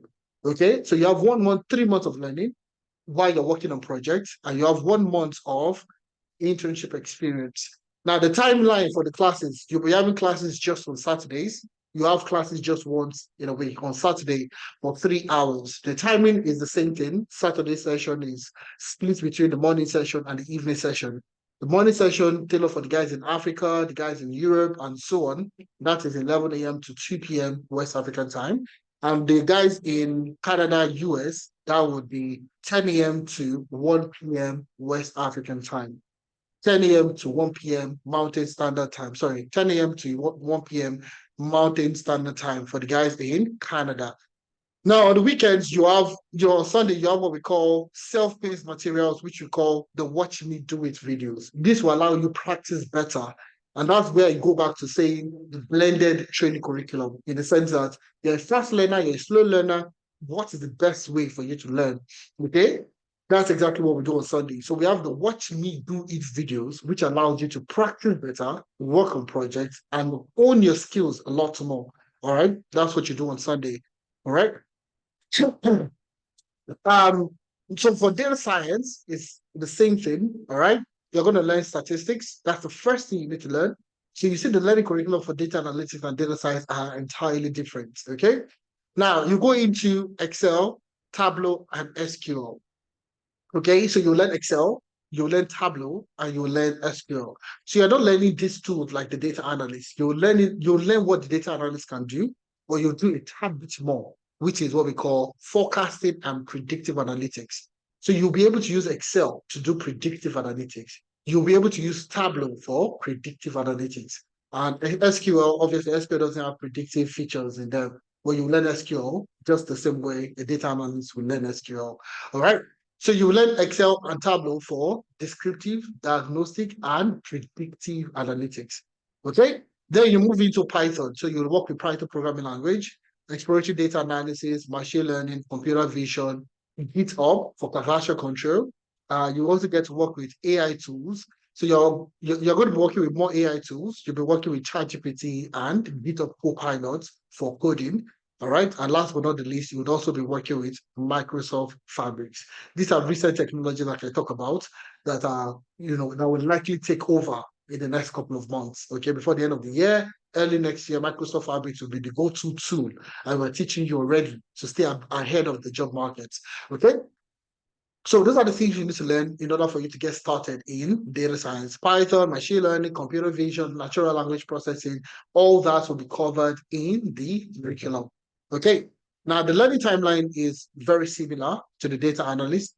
4 months, 3 months of learning, 1 month of internship. Okay, you have 1 month immersive internship, and everything together gives you 4 months of learning experience. Now, Saturday classes, you have morning session and you have the evening session, okay? Just like every other session that we have.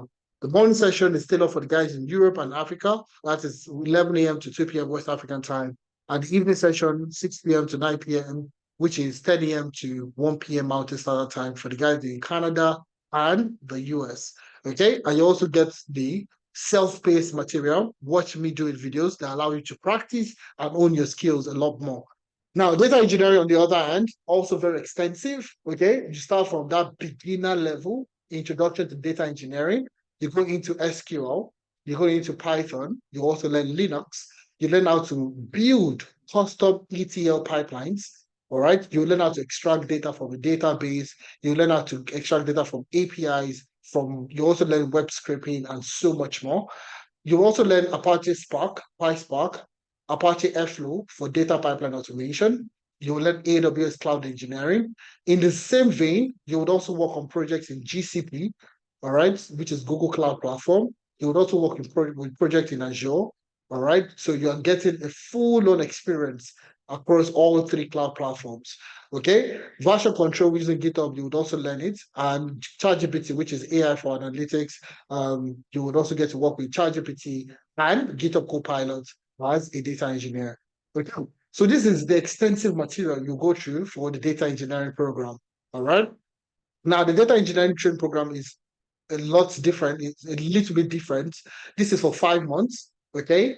3 months of learning. Okay. Of project-based learning, live classes, projects, and so on. And 2 months of internship. 2 months of internship, 3 months of learning, 2 months of internship will give you 5 in total. All right. So for the data engineering class, we only have one time, okay, which is on Saturday. On Saturday, it is 4 p.m. to 7 p.m. West African time, and that will translate to 8 a.m. to 11 a.m. Mountain Standard Time. So this time here is for the guys in Canada and the US, and this time over here is for the guys in Europe and Africa. Okay. So if you want to go for the data engineering training program, 4 p.m. to 7 p.m. West African time, and 8 a.m. to 11 a.m. Mountain Standard Time. Okay, so that's exactly what you go through. So you see the tools, the technologies that you get to work with in order for you to get started. All right. So those are the things that you need to learn. Those are the things you need to know if you want to get into data analytics, data science, and data engineering. Don't you find this interesting? Put a one in the chat. Let's see. Let me see. Put a one in the chat. Let me see if you've learned the key distinctions between the data analyst, data scientist, and the data engineer. Let's see. So when I say we're not gatekeeping any information, guys, we're not gatekeeping anything. We're giving you as it is. Okay, very interesting. I love that. Okay, Aris. Okay, fantastic. Great job. All right, let's move on. Let's quickly move on. Like I said, I only want to keep you guys for 2 hours maximum, ridiculously 2 hours. So we're almost done. We're wrapping up in the next few seconds. Let's look at HR analysts and financial analysts. For people that are going into either financial analytics or HR analytics, what do you need to learn in order for you to get started? Now, these are very interesting career paths, okay? Very, very interesting career paths. The financial analyst is essentially a data analyst, okay? The financial analyst is essentially a data analyst. The same thing with the HR analyst is they are both data analysts. Well, now there's something different. There's something different, okay? Now, what makes this a lot different from a data analyst is the financial ability, okay? Now, this person is focused on financial data. Now, that organization doesn't deal with money, inflows and outflows. There is no business out there. But now, this financial analyst is a data analyst that is laser focused on finance, okay? So it's laser focused on finance. So now you see roles like investment banking, you can apply. Roles like corporate finance analyst, financial planning. These are the roles that these financial analysts can actually apply to. All right. There are more roles you can actually apply to, but there are quite a number of opportunity. Now, the key thing here you need to know is that a data analyst cannot work as a financial analyst. Okay? A data analyst cannot work as a financial analyst. They're not the same thing. Okay. But a financial analyst, okay, can get jobs as a data analyst. That's the sweet part. Okay. So if you learn data analytics now today, okay, you can't work as a financial analyst. It's going to be difficult for you to do that because they have their own key things that you need to learn. Let's take a look at it. All right. So you learn you see the first couple of things you're going to learn are the skills of a data analyst. So you learn problem solving like the data analyst. You learn Excel like the data analyst. You learn Power BI like the data analyst. You learn structured query language like the data analyst. Okay, so that's why I think you can actually work as a data analyst. So even after completing the training program, you can still apply for jobs as a data analyst and get it. Okay, but now what makes these people different is the other aspect of things you need to learn. So you learn accounting fundamentals, okay? You learn financial analysis, how to use data analytics to analyze financial statements. You see the trick, you see why a data analyst will not be able to work as a financial analyst. So you learn how to use data analytics for financial analysis. You learn how to do what we call financial modeling. You will learn valuation, sensitivity, and scenario analysis. So these are key things that you need to learn in financial analytics in order for you to become a financial analyst and score big within the tech ecosystem. Okay. Now, those are the key things that you need to know about financial analytics. The learning timeline is for 4 months. Okay. 3 months of learning and 1 month internship. Okay. That will give you a total of 4 months. So 3 months of learning, 1 month immersive internship experience to get you started. All right. And that's what you need to learn in order for you to get into financial analytics. Now, the classes are very similar to that of the earlier ones that we talked about. So we have the morning session, the evening session, tailored for the guys in the US, tailored for the guys in Canada, the guys in Africa, Europe, and so on. So you can take a screenshot. It's the same timing for majority of the courses. 11 a.m. to 2 p.m. West African time for the guys in Nigeria, guys anywhere in Africa. And evening session is 10 a.m. to 1 p.m. Mountain Standard Time for the guys in Canada. Okay. Now, HR analyst, like I mentioned, is also a data analyst. But now the key difference also is the HR that you see there. These guys are laser focused on HR analysis. Okay. Now, what are you going to learn to become an HR analyst? So you see the first couple of things also you would learn is data analytics. So even once you complete the HR training program, you can also get jobs as a data analyst. Okay. But what makes it interesting is you also have a wide spectrum of other roles you can apply to within the HR analytics spectrum. So you can apply for roles in HR as an HR analyst, people analyst, talent analyst, benefit analyst, compensation analyst, recruitment analyst. There are so many roles you can actually apply to within that HR domain. Okay, a ton of roles you can apply to. So what makes you different from the regular data analyst is HR knowledge, the laser focus on HR, okay? Which is, you'll see here, HR analytics and performance evaluation, HR metrics and life cycle, HR analysis and dashboarding, collaboration and report automation, building your case and creating action. And last but not the least, you'll also be working with AI, which is ChatGPT for analytics. So the timeline is very similar, 4 months, 3 months of learning and 1 month of internship. 3 months of learning, 1 month of internship. So these are the things that you need to learn in order for you to become that HR analyst that you're looking to get into. All right. So if you're looking at financial analytics, HR analytics, you can still work as a data analyst. But the key thing is that you are now laser focused on finance or HR, and it gives you more opportunity for you to apply for more jobs. Okay, so if you're looking to get into HR and finance, this is exactly what you need to get to learn to get started. I'll take questions in a few minutes, okay? Wrapping up in a few seconds. All right. Now, Scrum Master, what you need to learn to become a Scrum Master. This training program is one of the shortest and fastest way to get started in the tech space. Number one, is a 2 month training program entirely. It's a 2 month training program, 1 month of learning, and 1 month of working on projects, internship projects. So you have 2 months in total. In this 1 month of learning, you'll be learning introduction to Scrum, the Scrum team, artifact and ceremonies. You'll learn that. Scrum artifacts, increment and sprint backlogs. You learn it. Scrum events, Nexus scaled events, and preparation for the PSM examination. So you learn all this within a month, and thereafter you move into that internship where you will start working on real life projects. Okay. Now, if you want to become a Scrum Master, like I said, it's 2 months, and these are the things you would learn.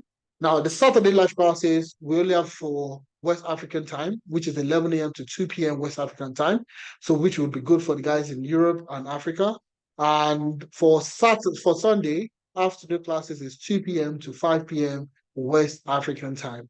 Okay, so 11 to 2 p.m. West African time, and afternoon session 2 p.m. to 5 p.m. West African time. And the last but not the least, the last career path that we're going to talk about today is cybersecurity. What do you need to learn in cybersecurity in order for you to get started? All right. Now, you need to get introduction to cybersecurity. All right. Foundation to computing and networking, information security principles, offensive and defensive cybersecurity. Very interesting topic. Okay. So you'll learn how to build offensive systems, how to test your system. So when they say offensive, so you're trying to you're trying to act as the attacker. You are trying to attack your system and trying to see loopholes, vulnerability, okay, assessment for the systems. So you learn how to do offensive, and you also learn how to do defensive cybersecurity. All right. Moving on to that, we have cryptography. Cryptography just entails encryption. How do you encrypt? How do you safeguard your business information using encryption? You'll learn how to do that practical-based approach, but practical-based learning on how to do cryptography, in a real life situation. Cyber threat and attack vectors, network security, endpoint security, web and application security, and cloud security. So you see, we're covering an extensive area of places in terms of security. So you're going to learn network security, you're going to learn endpoint security, you're going to learn web security, you're going to learn application security, and you're also going to learn cloud security. Every organization is moving to the cloud. So how do you secure your data? How do you secure your information? How do you secure your business in the cloud? You will learn how to do that in the cybersecurity training program. Now we have incident response and forensic, and last but not least, cybersecurity policies and compliance. How do you stay compliant to local and international regulations, to data protections, and so on? So all that will be taught, in the cybersecurity training program. Now, learning timeline for 4 months. The cybersecurity training program is for 4 months, 3 months of learning, and 1 month internship. Now you find out that all our training program comes with free internship. It's intentional. It's intentional that they all come with free virtual internship, okay, where you get to work on real life projects. And this is go back to what I said earlier, that you need to get project-based experience. It doesn't mean that you went to the office with your school bag. You need project-based experience to get you started. And that's exactly what we do for you. So the classes weekends, Saturdays and Sunday, 11 a.m. to 2 p.m. West African time. And on Sunday, 2 p.m. to 5 p.m. West African time on Sunday. So these are the timing for the guys that are looking to get into cybersecurity. Now, once you go through this, the key thing is employability. All right. And we'll call it a day shortly. I will take questions in the next few seconds. Employability. How do we now position you for success? That's the key question. How do we position you for success? Now, number one is CV review. Like I talked about personal rebranding, not personal branding, personal rebranding. Okay. So first of all, your CV has to be good. A recruiter takes about 6 seconds on average. A recruiter takes about 6 seconds to review your CV. So in that 6 seconds, what are they looking at? Okay. In that 6 seconds that they take to scan through your CV, what are they looking at? Those are the things that would help you sort out. What keywords should be on your CV? So there's something we call ATS, applicant tracking software. Okay. So you see, there are sometimes that you apply for a job and immediately you apply, less than 1 minute, you get an instant rejection email. No recruiter is looking at your CV. It is what we call the ATS, that is reviewing your CV. So now, how do you make your CV ATS compliant? Those are the things that would help you achieve. Okay, relax, don't worry. All you need to do is just join us. We'll help you achieve that. These are things that we've been doing for years. Okay, and we have a huge success. Now, the next thing is LinkedIn optimization. We'll help you optimize your LinkedIn profile so you're reaching more recruiters, more employers. All right, it's just like the way businesses are trying to do what we call SEO, search engine optimization, so that whenever you go online, you see their business. It's the same way you need to do LinkedIn optimization so that recruiters and employers will get to see you better. Okay. All right. So LinkedIn optimization is a tool that you need to implement.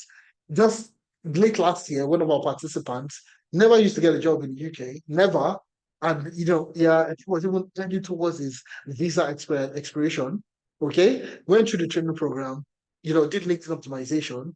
Within 2 weeks, he got three calls, one from HSBC, right, one from KPMG, and one from another consulting firm, another boutique consulting firm. Just in the matter of 2 weeks, he was able to get 3 interview offers. He eventually landed the one with HSBC and currently works with HSBC as a data analyst. Okay, so these are the kind of opportunities that you're missing out on. Recruiters can actually reach out to you. It's not always that you have to apply for a job. Recruiters can actually reach out to you. But the key question is, how do they see you? How would they see you? That's the key question. And that's what we do for you during the LinkedIn optimization session. Now, the next part is Upwork optimization. Upwork is a freelance platform that allows you to work freelance. So as a freelancer, you can be working full-time and be freelancing and still be earning in dollars. So how do you achieve this? How do you optimize your Upwork profile to keep you competitive, to get to get this extra flow of income? Okay, we'll teach you how to do that. Next is navigating the job market. Okay, navigating the job market, and this is one aspect people miss out on. Seriously, what kind of job can you apply for? If you go for cybersecurity, apart from cybersecurity, what other jobs can you apply for? Where can you apply for jobs? Where can you apply for remote jobs? Let me quickly show you. I'll just take 2 seconds to show you. All right. Remote jobs, for example, how do you apply for remote jobs? Where did you apply for remote jobs? So let me just show you one built in. All right. This is one platform I use personally to apply for remote jobs. When I was in the when I was in the UK, when I was in Ireland, I was already working for companies in the US. How? Using platforms like this. All right. So take, for example, I want to become a cybersecurity analyst. Okay. Can I get a remote job working remotely from Nigeria, for example? So relocation, I'll take it out. It's US, majorly built in is majorly US jobs in the US. So I'll on select hybrid and in office, and I'll click on apply. Okay, so I only want remote jobs. Okay, so you see it here, latest tech jobs personalized for you. So let's click on see jobs. So you see, This is a team lead threat analyst, okay? All right. This is a senior tech threat, senior. All right. Middle SOC. This is SOC, okay? And this is remote, and you see it here. See the number of jobs available, and you get it done. All right. You can also look for SOC analyst roles, okay? All right. SOC analyst. All right. Analyst jobs that you can actually latch into. If you're actually looking for data analyst, if you're looking for data analysts, it's the same process, all right? So built-in is a fantastic place for you to get remote opportunities, okay? Data analytics, cybersecurity, financial analytics. Let's take a look at financial analysts. Because a lot of people that are going into finance don't think they can work remotely, okay? So let's take a look at financial analysts. You see a lot of financial analyst roles that are there for you to get into. Same thing with HR. Okay, HR analysts, people analysts, there are quite a number of opportunities that you can actually latch into fully remote. Okay, another very good place for you to check out is FlexJob. Okay, FlexJobs. Okay, all right. So you see, let me just click on it. I'm not going to do too much search because we don't have time anymore. All right. So you see, find genuine remote jobs at companies that get it. Now, these are just two among several other platforms that you can actually use in getting remote jobs, in getting remote opportunities, working from anywhere in the world. Okay. So you can check it out. You can see it here. All right. Find remote jobs at companies that get it. Okay. You need to sign in, create a profile, and so on in order for you to get access. But these are two. Another place is LinkedIn. A lot of people don't believe it. Hence the reason why that LinkedIn optimization session is very important for you to optimize your LinkedIn profile. All right. So we'll teach you how to navigate the job market, where to apply for jobs, the type of jobs to apply to, and so on. Now, once you have a good CV, you have a good LinkedIn profile, you know how to navigate the job market, you will get job, you will get offers, you will get interviews. People would want to speak to you. Now, how do you prepare? How do you answer the right question? I know somebody was asking, if Ifemena, tell me, when I ask that question, tell me about yourself, which is one of the most important questions in an interview. Tell me about yourself. Oh, can we meet you? How do you answer that question? Very tricky question. All right. And that will either make or mar that interview process. Okay. Tell me about yourself. There's a simple approach that we use. Okay. We call it the SEAT approach. SEAT is an acronym. So SEAT stands for talk about your skills. Talk about your skills. That's the first thing you do. Number two, talk about your experience. All right. Okay. All right. Number three is your achievement. Okay. All right. Number four is the type of person that you are, the type of person. Okay. So you see, all this time that you go for an interview and they find it difficult to, especially for Nigerians, Africans that are relocating, you go for an interview, you are all business. You're not smiling, you're not putting in fisi, jara, like what we call it. Okay. So you see that type of person is what makes it interesting, an interesting conversation. So let's say, tell me about yourself. I'll talk about my skills, I'll talk about my experience, and I'll talk about my achievement. I will wrap up. Okay. I'll wrap up with saying the type of person that I am. Okay, which is, oh, I love to play football. Oh, I love to take a bicycle ride. Oh, I love to watch movies. Oh, the type of person that you are. Okay, you add that most times, especially for this interview, if you know the kind of person you're going into to interview, all right, it starts up a conversation, all right, which makes it easy for you to blend in. So it shows you the type of person that you are. All right, it shows you that you're relatable, they can relate to you, they can talk to you, and so on. So there are quite a number of things that you would also learn, even how to answer situational based questions like, tell me about a time you did this. There's a technique that we use called the STAR technique, okay, which is situation, task, action, and result. Okay, so these are the things that will teach you, so that when you go for an interview, you bamboozle them. You don't just go there to make sense, you bamboozle them.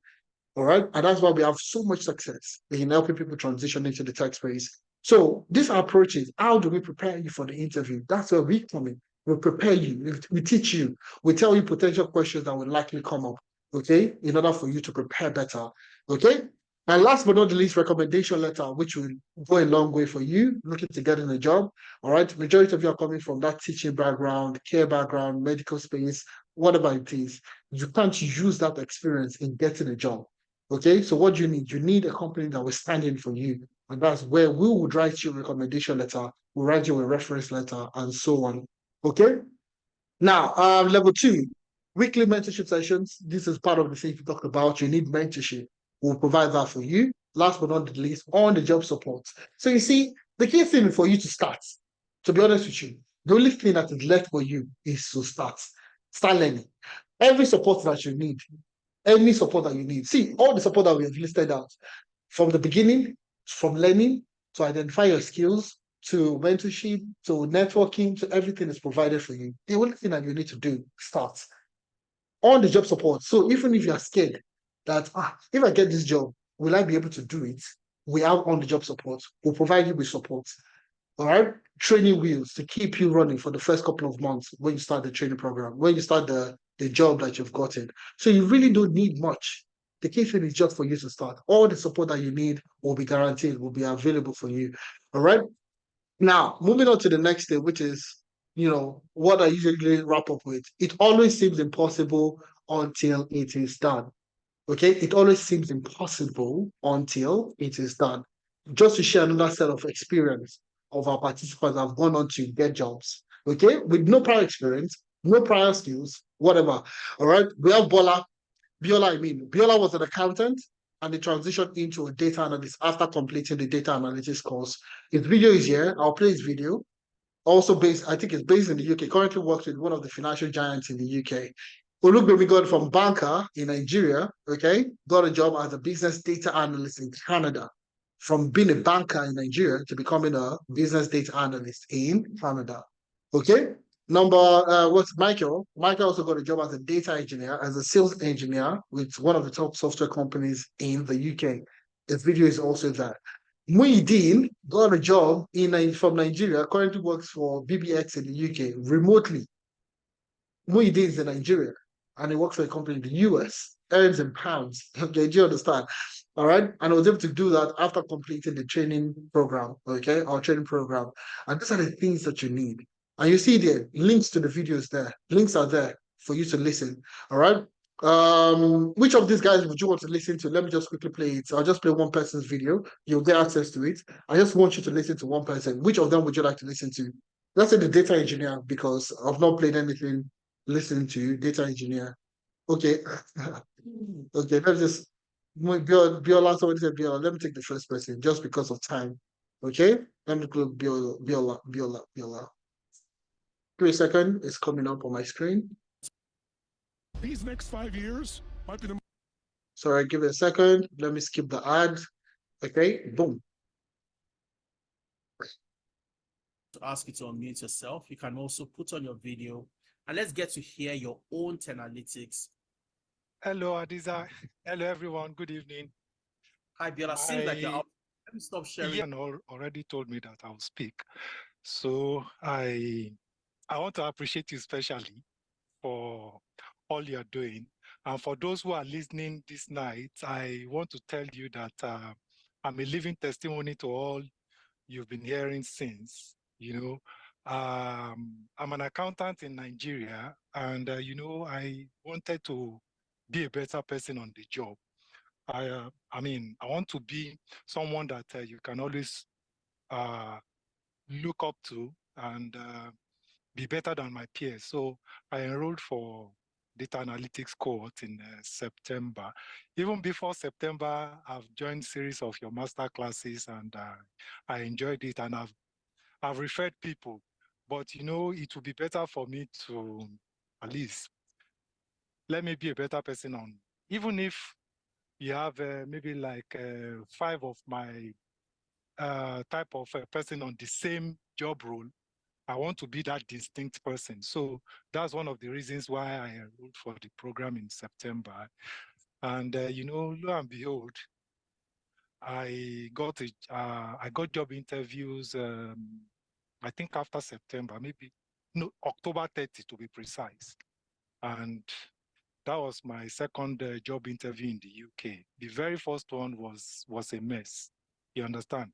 I would not want to say I misbehaved. You understand? I wanted to, let me say, maybe from the employer's point of view, because when they sent me their review, you know, I was surprised. But you know, when I listened to the mentorship session, there are some things I picked from this mentorship session, and I tried to work on my CV.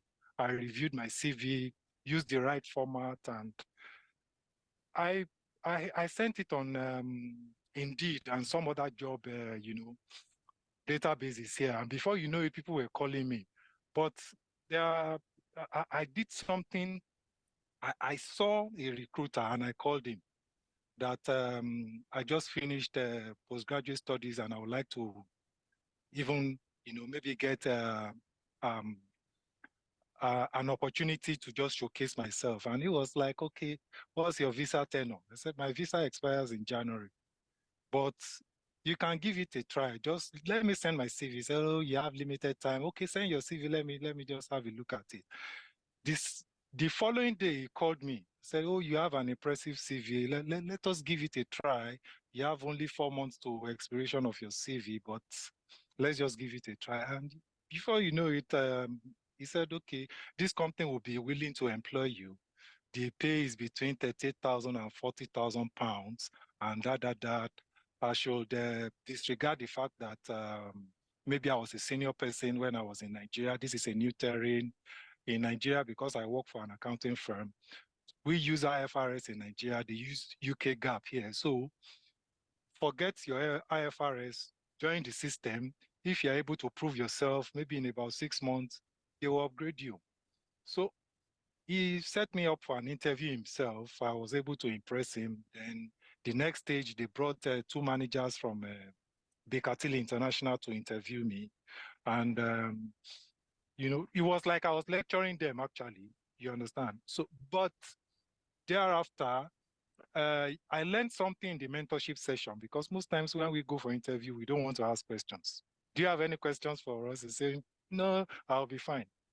So when they said, do you have any questions for us? I said, yes, I have some questions for you. First and foremost, I would like to know what software you use.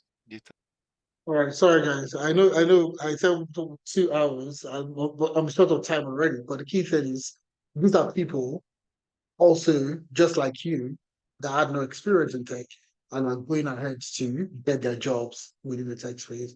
Their videos are there. You can listen to them. You'll get the materials. In fact, if you go to our YouTube page, you'll see just go to Ten Analytics YouTube. All right. You would see playlists. Go to playlists and you'll see testimonials. All right. We have a ton of them in there. Hi everyone. All right. We have a ton of them. You see there, ton of testimonials of people that have gone through the training program, secured their job, and so on. You can also check us out on Instagram. Look at these people. All right. You can check them out. They are humans also. I mean, you can check their names and all that on LinkedIn, send them messages to confirm their learning experience.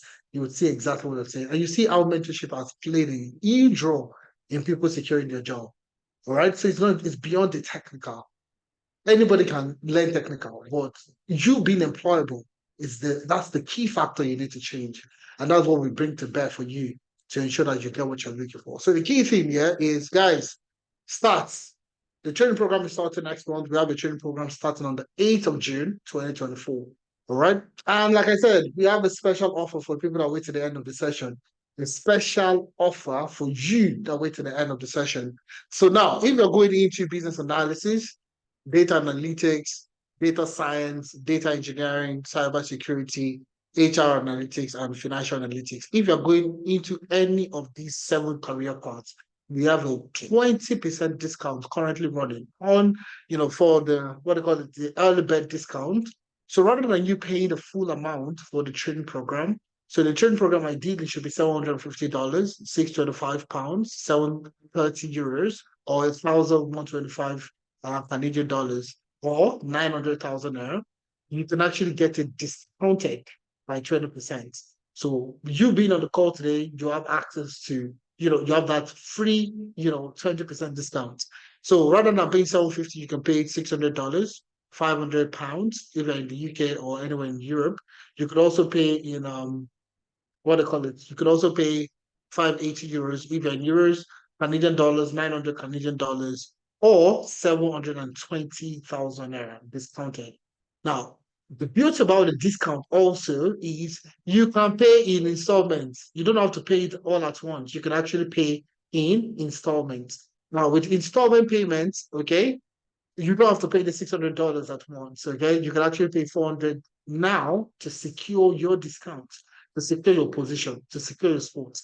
Okay, you can pay 350 pounds to secure your sports, 400 euros to secure, 600 Canadian dollars to secure, and 500,000 naira to secure your position now. Okay, and you can pay the second installment 1 month into the training program, so it's as flexible as possible to get you started. So the key thing you need to do now to secure your position now is the first payment, the first installment payment in order for you to get started. All right. Then you can pay the second installment 1 month into the training program, so you don't feel flustered in terms of financials and all that. Okay. So you have that flexibility. Now, if you're not part of the first 20 people to register, if you are not part of the first 20 people to register, you would have to pay the full amount. Okay, the discount will be off. The discount is only available for the first 20 people to register. All right. Now the full amount, no discount. You're not going to be getting discounts. There is no discount and no instrumental payments. All right. So this is an early bird discount for you to take advantage of. Now for the Scrum Master on the other hand, okay, if it is $450, all right, it is 375 pounds or 440 euros or 675 Canadian dollars or 540,000 naira. All right. The discounted amount, okay, is $360, 300 pounds or 350 euros, 540 Canadian dollars or 450,000 naira. Okay. All right. So the Scrum Master is for 2 months, okay, to get you started. Okay. Now, if you're looking to secure your sport, you want to invest in yourself to get it started, this is the platform to be on. So in terms of from start to the end, what you get from the training program, you see, that's the reason why we started from the beginning. All right, walking you through all the things that you need and how we can be of help to you to get started. So if you're looking to relocate, you're currently even outside the country, you're in Nigeria, looking for a better offer, looking for a better job. We have people that have gone through the same curriculum that were earning 150, 200 initially, or now they're earning the upwards of 500, 700,000 in which they never felt they could actually even earn. Okay, so upskilling yourself, okay, is an investment in yourself to earn more.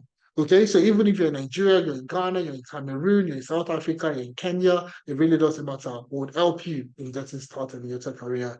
So the key thing is to get attached, get registered now, get access to the platform as soon as possible. So the training program is starting on the 8th of June, okay, 2024. That's next month, just a couple of weeks away. All right. The early bird discount is not available till eternity. It's only available for the first 20 people to register. All right. First 20 people to register for each of the course. So please take advantage of the discount. Okay. Take advantage of the discount now. Okay. If you have any questions, I'll be taking questions now. All right. Raise up your hands and I would call you on to ask your questions and we'll call it a day. But before we start taking questions, okay. All right. I would walk you through the payment, how to make payment. Okay. So I can see quite a number of people send me messages for payment. How do I make payment? How do I make payment? So the key thing is my colleagues, okay, would have dropped the link, are dropping the link for payment in the chat. Okay, so all you need to do is click on the link. You'll see it here, main stack / enroll analytics. This main stack link, you'll see the main stack. Click on the link. Okay, once you click on it, it will open in the browser. All you need to do is, this is the platform for you to make your payments. Now, so if you want to, somebody's asking for having a chat with myself or any of the professionals within analytics, please just click here, chat with analytics. All right. It will take you to WhatsApp for you to have a chat. Now, if you want to see the program brochure, okay, you want to read about the program a lot more extensively, you see the brochure, get access to the program brochures. To get access to the program brochures, click there. It will take you to a drive that contains all the brochures. So if you're interested in cybersecurity, for example, all right, you'll see everything you need to learn about cybersecurity. It's a detailed brochure about what you'll be learning in cybersecurity. Now, take, for example, Introduction to Cybersecurity. What would you be learning? You have details of all the things that you learn in cybersecurity. Foundation of Computing and Networking. What would you be learning? The details are in there. So it's a detailed curriculum, all right, on what you'll be learning in each of the training program. Say data engineering, the same thing. The brochure contains all the information about the program. Why data engineering? The program, the curriculum, data engineering, what you'll be learning in each of those topics that we talked about earlier. Okay, so that's the brochure. If you want access to the brochure, you see it here, get access to the program brochures for full detail about the curriculum. All right, now for payments, you can do a direct transfer to the bank accounts that you see on the screen. Okay, you can pay a direct transfer, like pay directly. So if you're in the UK, we have the pound account. Okay, if you are in the US, all right, we have the USD account. If you're in Canada, we have the Canada account. If you're in Europe, we have the Europe account details. And last but not the least, if you're in Nigeria, you have the Nigerian account number. So you can do a direct transfer to the account numbers that you see on the screen. Now, if you want to pay with your card, you want to make payments with a card. So you see card/online payments. So these are all the training programs that we talked about today. Scrum Master, data analytics, business analysis, full stack data science, cybersecurity, data engineering, financial analytics, and HR analytics. So if you want to make payment for any of this training program, click on them. Let's say you're interested in full stack data science. You click on full stack data science. All right. Now, the interesting part is, let me show you real quick. So you see it here, £500 is what you have here. So if I go back to the brochure, you see that is the total amount. So data science, for the discounted amount, it is £500. That's the full amount. But all you need to secure the space now is £350. Okay? So all you need to do is change this £500 to £350 and proceed to pay. Okay? So rather than paying the full amount, if you want to pay in full, you're fine, you can go ahead. If you want to pay the discounted amount, please click on the discounted amount and proceed to pay. All right, and you can get started. Now, those are the things. So once you proceed to pay, you put in your information, make payments as soon as possible, you're good to go. All right. So once you've made payments, I can see somebody send me a message that they've made payments.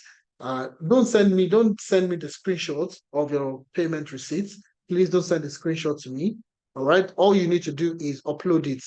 Okay. So you come back to mainstack.enroll. So once you've made payment, take a screenshot of the payment. Okay. And you see over here, you see payment registration form. Just scroll down. Just once you get to the mainstack.enroll, all right, you see payment and registration form. Upload your receipt here. Upload your receipt here. Click here to upload your receipt. All right, you'll see a Google form, and literally just fill the Google form, attach your receipt to it, and you're good to go. All right, and you are good to go. That's what you need. Okay, so somebody's asking for the payment link. I'm going to send it again. All right, so once you've made payment, guys, all you need to do is take a screenshot, come to the Mainstack link. All right, upload your receipt here, and you are good to go. That's all you need to do. Okay, so I think I've answered the question about payment. Okay, so once you've made payment and you are still not sure about what you want to do, if once you make payment and you don't know if it is data analytics or data science or business analysis that you should do, all right, based on your experience, based on where you are, based on the type of person that you are, you're still confused, not to worry. When you are filling this form, you can select, I need to speak to a professional. So instead of selecting a course, you can actually select, I need to speak to a professional. So you would either speak to myself, Adeza, or any of the experts that we have within the team, all right, to get you started. Okay? So once you're filling this form, if you're not sure about what career path to take, please select, I need to speak to a professional. I would have a one-on-one call with you to get you started on the career path to take on. Okay? So people are asking for the Nigerian account number. I'm just gonna copy it. It's literally on the main stack link. So all you need to do is just go to once you get the main stack link, all you need to do is just click on the link and you're good to go. Okay. So I'm going to be taking questions now. Please, if you have any questions, any concern, please raise up your hand and I'll take your questions. Okay. So I'm taking questions now, guys. All right. While I wait for people to raise up their hands, I'm going to show you the platform. So I'm going to go and show you the platform real quick. Okay. So this is the data. This is once you make payments, you will get access to the LMS. Okay. You get access to LMS. So take, for example, you want to go into data engineering. Okay. So let me show you what the LMS looks like. Okay. So you see, we start from the rudiments. Okay. So you see, this is week 1. Introduction to data engineering, Python and data types. So you start from the fundamentals. So if you've never done this before, okay, start from the fundamentals. You see the program overview, welcome address, data engineering learning structure, okay? You go to introduction to data engineering, what is data, types of data, 5 V's of big data. So everything is structured. So you gain access to materials. And guess what also? You have lifetime access to these materials, not over a short period of time. You have lifetime access to the materials, lifetime access. So you see all the material that you have there, you have it in there. Okay. So it's not just theory, it's also practical. So looking at this now, Python data types and structures. Let's take a look at print formatting, any of the videos here. Okay. Let's take a look at print formatting. So under print formatting here, you see here, you have practical based learning. Okay. So as I am coding, you are also coding and you're doing exactly what I am doing to get you started. So you are doing the same. You're basically just watching the video. This is the self-paced aspect of the training program. You also have the live classes that is recorded that you still have access to. So this is just to give you a robust material for you to learn, practice, and own your skill. Okay.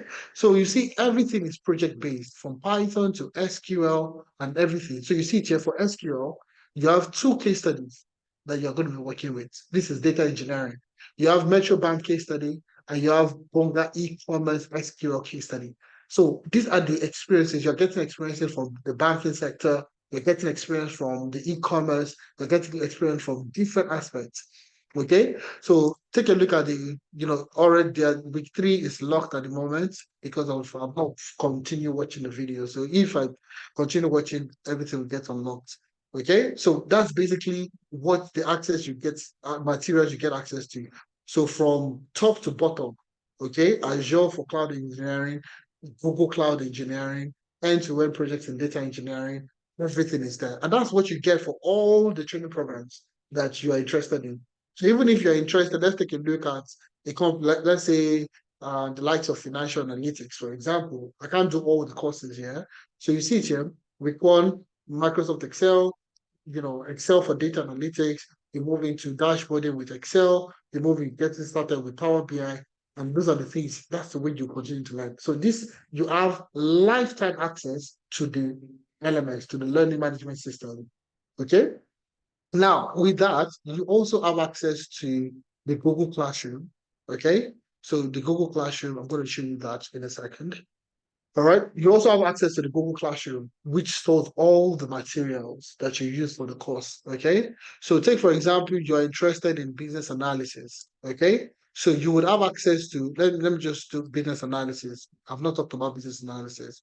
So you will have access to these materials, okay? All right, you have access to all these materials: Excel, Power BI, Tableau, business analysis, all the business analysis aspects. You get access to all these self-paced materials. In the same vein, you would have access to live classes materials. Okay, so take a look at this now.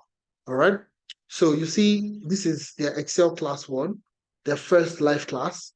So you see the class recording is here, class recording. So every class is recorded. Guess what again? You have lifetime access to those recordings. So for this recording, class recording, I'm going to click on it. You'll see it here. All right. And I'm just going to, let me just move it forward so that you can see the live class. So you see this is the live class, okay, that you have access to also. So this live class, even if you miss it, you have access to the recording in the Google Classroom. So I mean, it's a very immersive platform to ensure that you're not missing out on anything at any point in time. All right, from learning, okay, to also, being impacted by the learning experience. Now, like I mentioned, your learning is not in isolation of projects. You're also learning based off projects. So looking at Excel class now, let's take a look at the Excel class, the material for the Excel class. They're all project based. They're all project based. So looking at the Excel class, okay. All right, let me take a look at the case study. Case study. All right. So you see case study, ONET, okay, EONET or EONET. All right, global operates a rapid, evolving educational technology industry, educational edtech industry, true to diverse clientele across different regions and so on. So what's the objective of this case study as a business analyst? Okay. At the end of the year, as the end of the year approaches, Global is gearing up for its annual performance evaluation. The business analysis team at Eonet Global embarks on comprehensive evaluation of the company's performance for the year, utilizing key performance indicators such as revenue growth, customer acquisition, course enrollment rates, and course satisfaction scores. The team assesses various facets of the business operation. So you see, you are already thinking like a business analyst from first class. You're seeing how you can use data analytics as a business analyst to make your work efficient, do a bit of reporting as a business analyst. This is literally your first class as a business analyst. Okay. So second class, let's take a look at it. It's the same thing. When you go to course materials, you'll see your case study 2. You have another case studies to deal with. Okay. So the first one was educational technology. The business was from an educational technology company. Now this one is Plant Club. Okay. Okay. It's a prominent retail renowned for its comprehensive range of household items, catering to a diverse needs of homeowners. So what is the main business problem? What do you need to do? The business analysis team has been assigned the responsibility of reviewing the company's processes and identifying bottlenecks. This is your second class in Excel, and you're using case studies to expatiate the need of analytics as a business analyst. So, and you have the class recording. The classes are recorded. So you have class recording in case you miss it, or in case you want to revisit it as many times as you want. Okay? So that's the beauty that you get from going through the curriculum with us. Okay? And you see the facilitator in class taking you through, answering your questions in real time. Okay? So you have blended in the sense that you have your live classes, okay? But you also have the learning management system that will provide you with the materials and all that in order for you to even learn more. So in terms of learning, you are getting an immersive learning experience, okay? From projects to learning and so on. So you're getting a lot from the training program. You're getting a whole lot, okay? Learning. And this is not separate from mentorship. You still get access to mentorship, CV review, LinkedIn optimization. I'm going to show you that. So you see, if you go through the classes, you would have mentorship session. So you see, this is using the star and seat approach. Okay, using the star and seat approach. You see the recording over there. I'm just going to play it for a few seconds. Okay, I'm not going to waste time. Okay, and I'll take questions. All right. So tell us about yourself. How do you answer that question? Okay. So you see, we start early. We start the mentorship session early. This is literally their first week, okay, of starting. This is their first week. They already have a session on mentorship, on how to answer questions in an interview. And that's how we continue to do it, okay? You have the mentorship session, CV review session, creating your profile, your portfolio, interview preparation and clarity sessions, and so on. So it's an immersive session anyways. Let me just take questions, and I think it's time for me to take questions, okay? It's time for me to take questions. I'm done. Show you the platform. Immersive. Then you get access to elements, you get access to Google Classroom, and so on. Yes, I just sent the receipt of payment on the Paystack website. Please don't send me this. Okay, you just uploaded. Okay, if that's the case. Well, thank you very much for that. All right, so I'm going to Aishat, I'm going to unmute you so I want to talk to you guys now. I want to have a conversation with you guys. So please, guys, raise up your hand if you have any question, and I'll be happy to take your question. Aishat, yeah, please go ahead. Okay, good evening. Good evening, everyone. The first question I want to ask is concerning the account details. I want to do bank transfer, and what I'm seeing as the account name is just 10 Analytics. And Yes. from the bank I'm sending the money from is asking for first name and last name. So I don't know what is first name and what is the last name. First name and last name is what bank are you using to transfer? Sorry, I'm it's just the transferring account from name. Revolut. Are you transferring Naira or what? No, pounds. Oh, okay. It's just analytics. You don't need first name and last name. You can just put the first name as analytics. I think that's all you need to do. But it's not sure, it's not working for me. It's asking for, I put Tenancy as first name. The column for last name is still showing and it's not highlighted for me to pay. Okay. To be honest, I don't use Revolut, so I wouldn't know how to work around it, to be honest with you. But what I can say I is, tried to use Lloyd's Bank. It's also asking for first name and last name. you're trying to send pounds. I'm coming. Let me take a look at it. I'm coming. Let me see. It's just analytics. That's what we use. So if you're going to be paying pounds, you could just use the account details that you have here. So the account name is analytics. You put in the account number, sort code, and that's it. Oh, okay. Or is it pounds you're sending? Pounds or Yes. euros or Pounds. okay, do you know what? You could just private message me your email and I'll follow up with you later. Is that okay? I think somebody is responding. Somebody said I should, instead of personal select. account, I should select business accounts. Oh, okay. If that's okay, yes, select business. Sorry, I'm not. All right. Thanks a lot for that, Aisha. Is that okay? Does that work for you? Yeah, but after payment, I'm still going to select. I need to speak to A professional, yeah. professional. Yeah. Yeah, that's fine. So once you make payment, okay, and you upload your receipt here. All right. All you need to do is just once you upload your receipt, the next thing is for you to select the cost that you paid for.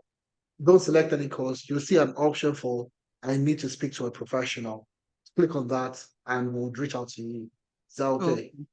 All right. Yeah. So it's going to be an extensive conversation around how to position you, the best way to position you for the career path that you want to get into. Does that make sense?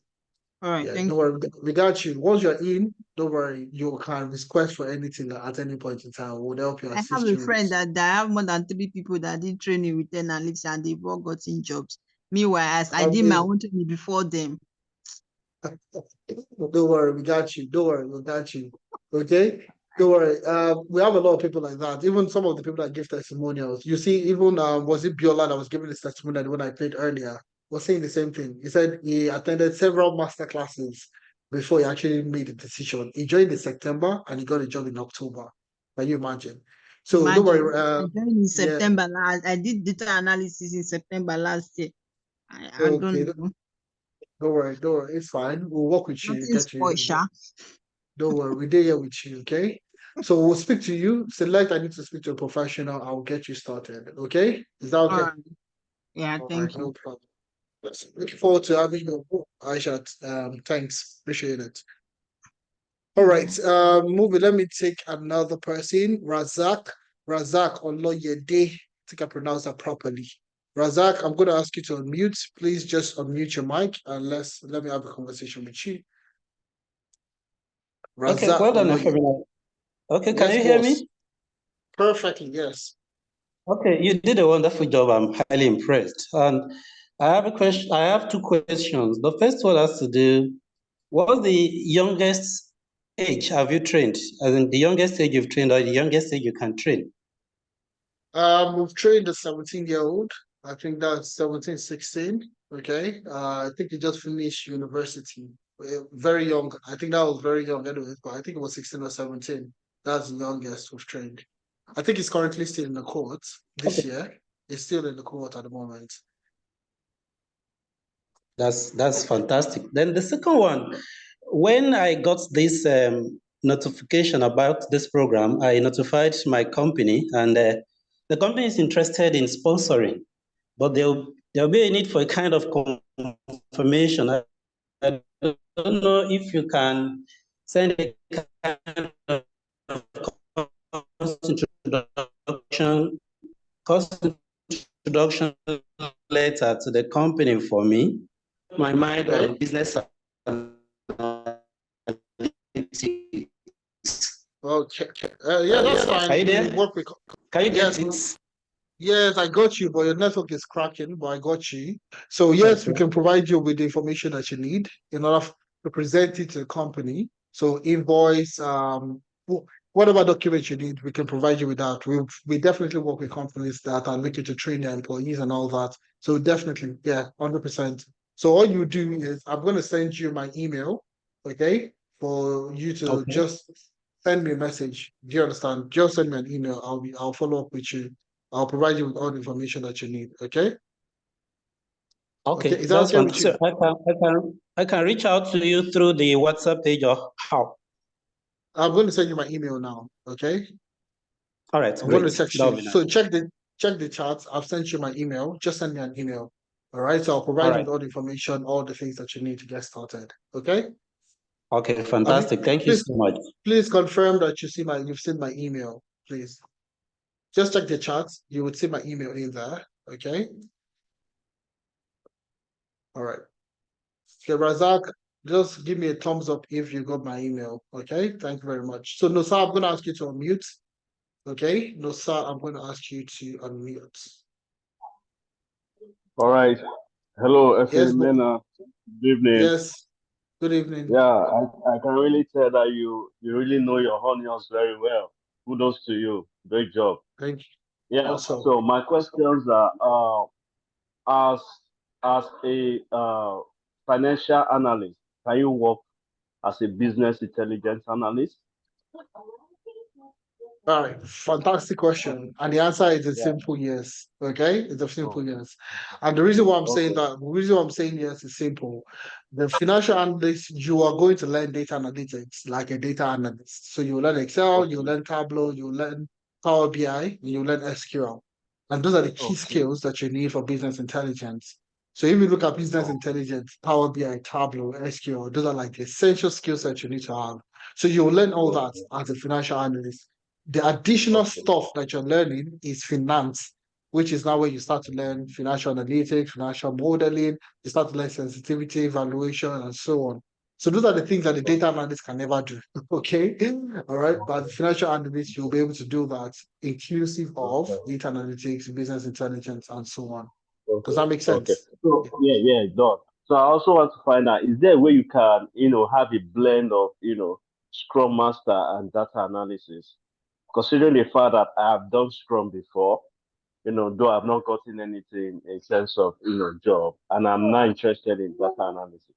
So I wouldn't want, the skill which I've acquired on Scrum Master to just go down the drain. So is there any way I can, blend them together, to showcase my skill? All right, fantastic question. I like the fact that you're also taking into consideration the things that you've done before, which is great. Okay. So in this kind of scenario whereby you want to do Scrum, you also want to do data analytics, what I would recommend is go for the business analysis curriculum. All right, go for business analysis. Now, the business analysis will still, if I take you through that in a few seconds, let me just quickly go back to business analysis. Well, okay. All right. So you see, for business analysis, you will learn data analytics. Okay. You might not be as vast as a data analyst. Okay. But you will learn data analytics. Like I said, majority of the business analysis role you find out there now wants you to have a spice of data analytics. So you will learn data analytics. Now, you already have Scrum. You know Scrum to an extent. Okay. And you still want to continue to leverage it in your experience. So what do I say?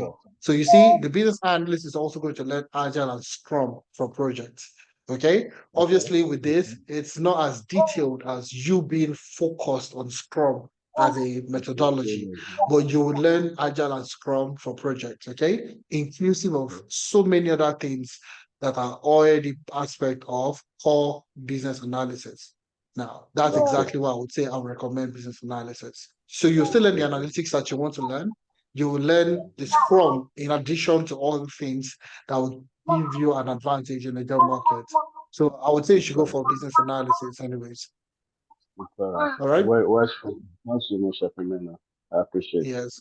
Yeah, no problem at all. So looking forward to having you on board.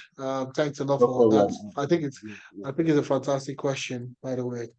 All right. All right. So let me, Thank you. yes, awesome. So let me see if I can take one. I'll take one more person. No, sir, thanks for that question. I'm just going to. All right, Chika is the next person I have here. Okay, Chika. Let's go. And I love the comments you guys are giving. I'm happy you enjoyed yourself. I'm happy that you guys went through the session and you were able to learn a thing or two from the session. Thank you very much for that. I sincerely appreciate it. I'm only going to take 2 more questions and I'm going to call it a day. And I'll tell you what we're going to do to replace that. So Chika, let me take you before I go ahead. Hi, Efe. Good evening. Good evening, Chika. Thanks for that section. Thank you so much. Awesome. I love that. I am a nurse, but I've been aspiring to go into cybersecurity. And I've been looking for opportunities like, I wanted like a one-on-one coaching with anyone. So when I almost sent this link, and I just thought to grab the opportunity. And with what you've discussed this evening, it's quite impressive.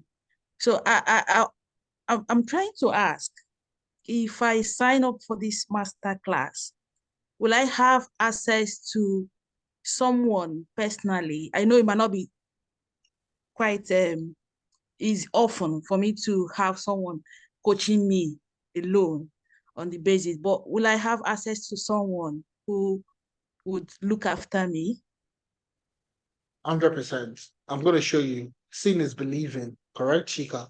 All right, Yeah. so I'll show you. So if you go, these are the guys that started this month, 2405. That's the month of May. All right, people. Okay. So you see under teachers, you have a bunch of people that you can reach out to. All right, Ibrahim, Adam, Adeza, Chikorika. I'm also part of the people you can reach out to. And you have even more people within the network, within your WhatsApp group. So we have WhatsApp group, we have this platform, we have also on the LMS, people that you can, course instructors that you can actually reach out to. All right. So you can either send a message to any of the so you have people. So you see Matthew is one of the people that you work with. Aladisom is another one of the guys that you work with. So you'll see them there. So once you get registered, you will see chat with an instructor.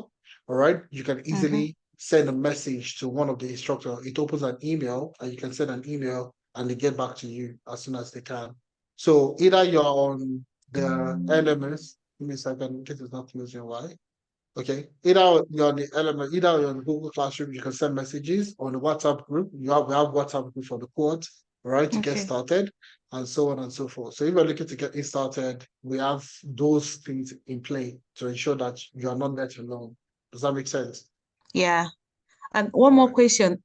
Looking at the payment plan, I didn't catch when you, I know you said you can pay in installments, but I'm not sure if I got you or if you said like how many times we'll have to pay. All right. So it's 2 installments for the discounted amount. All right. So if you're going for cybersecurity, you have 2 payments. You can make the payment in 2 installments. So now, I don't know where you are. Are you? I don't know what are you looking to? What currency? So if you're looking in the UK. All right, so UK. I'm So going that's to be paying in pounds. All right, pounds. So around £500 can be paid in 2 installments of £350 and £150. Okay. All right. So you pay £350 today to secure your position, all right, for the class, and then you balance into £150 to get you started. Does that make sense? Yeah. Awesome. Yeah. All right. So That'll be helpful now. All right, no problem. Looking forward to having you on board. Now, for the guys, one key thing I like to show most people is I used to work in the UK. I used to be in the UK just until a few months ago before moving from the UK to Canada. I actually missed the UK till now. So anytime I get to talk about the UK, it always suits me. All right. So one key thing you guys should do is I want you guys to see. I like seeing. Seeing is believing. All right. Go online and search for, there are different roles in cybersecurity. There's information security, there is SOC analyst, there is a ton of other roles that you can actually go into. So even if you don't just, let's just even look for the most common one that people would apply for, cybersecurity. Okay, for the guys in the UK. All right, take a look at it and start to see yourself that, okay, let me see, if I start today, all right, if I start learning today, what are the opportunities for me to get into? Okay, now obviously I think this is a bit, this is this is exorbitant, but this is a bit too much. This is 281 312,000. I don't know, that might be a bit tricky. All right, but let's take a look at other ones. Head of infrastructure, privacy and security associate 220 to 350. All right, cybersecurity governance specialist 550 to 60,000 pounds. Senior specialist 65 to 70,000. All right, and you also have contract positions. Let me show you contracts. Okay, in which you can earn significantly more. Okay, where you can earn per hour, per day. Okay, so you see they earn significantly, slightly bit more. SOC analyst, 650 to 800 pounds per day, and so on and so forth. And those are the kind of things that you can, and this is just one of the job boards. Cybersecurity engineer, 550 pounds per day.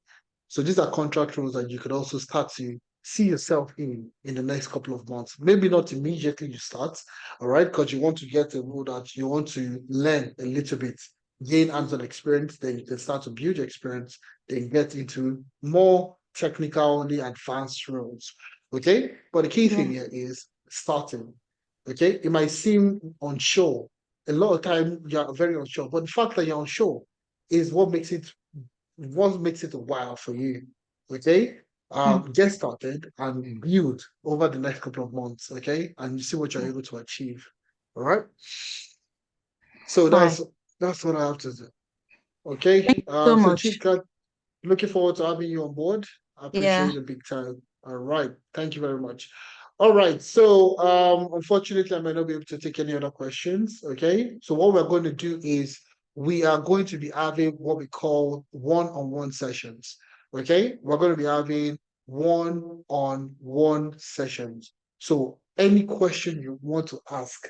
So we wanted this session to just be about 2 hours. Okay. Apologies for taking another additional 47 minutes. Okay. So what we're going to do now, this coming week, okay, we are going to be having a couple of one-on-one session, one-on-one. So meaning that you have the opportunity to speak with me directly or any of the experts on the team. You have the opportunity to speak and ask any question you want to ask, no matter how basic, fundamental, or rudimental it may be. Please ask your question. Okay. So we'll just, we'll have that one-on-one session for you to ask any question that you want to ask. Any question. So if you want that one-on-one personalized question and answer session, please join the one-on-one session. So we have limited time on this session to do question and answer all the questions and all that.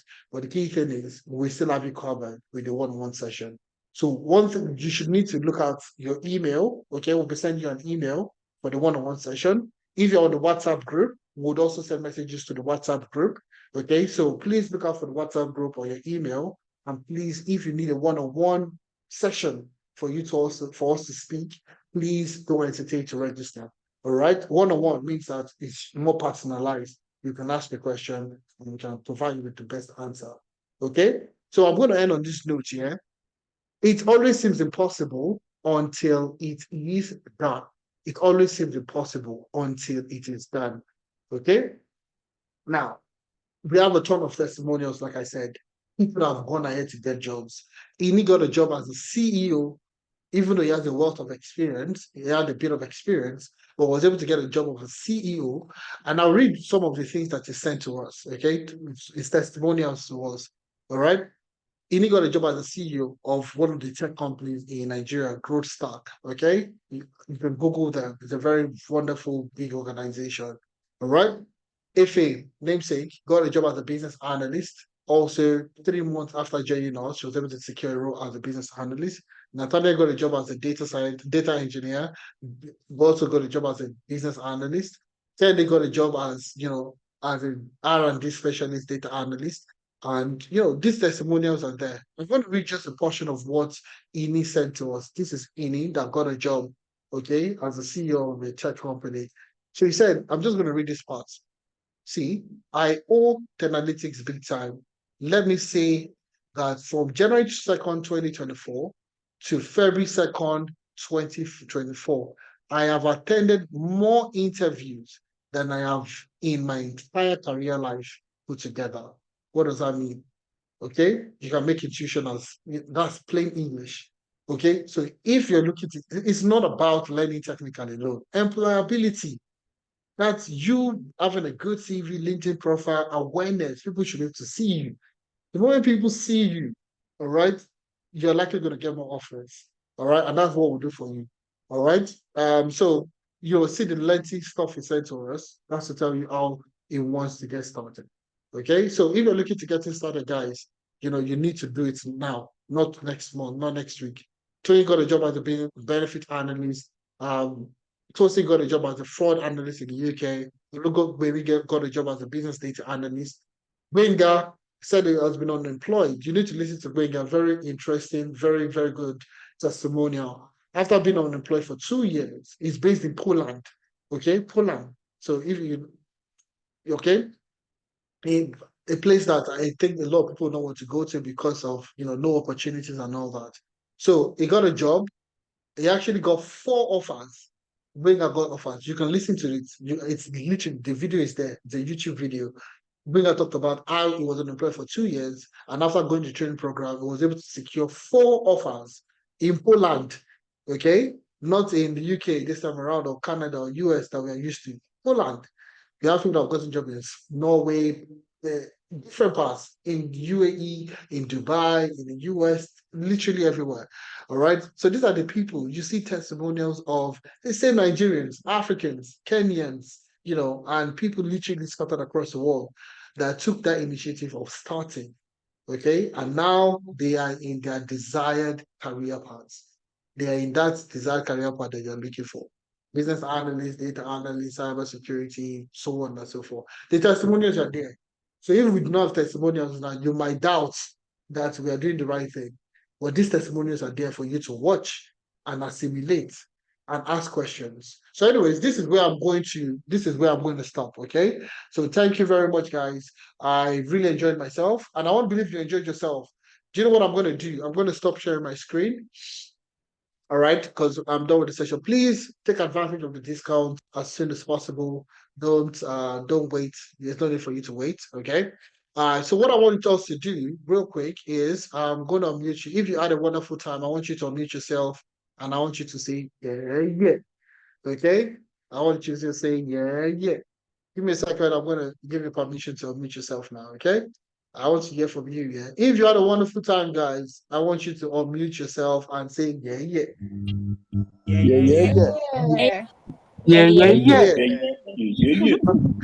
Let's go. Yeah.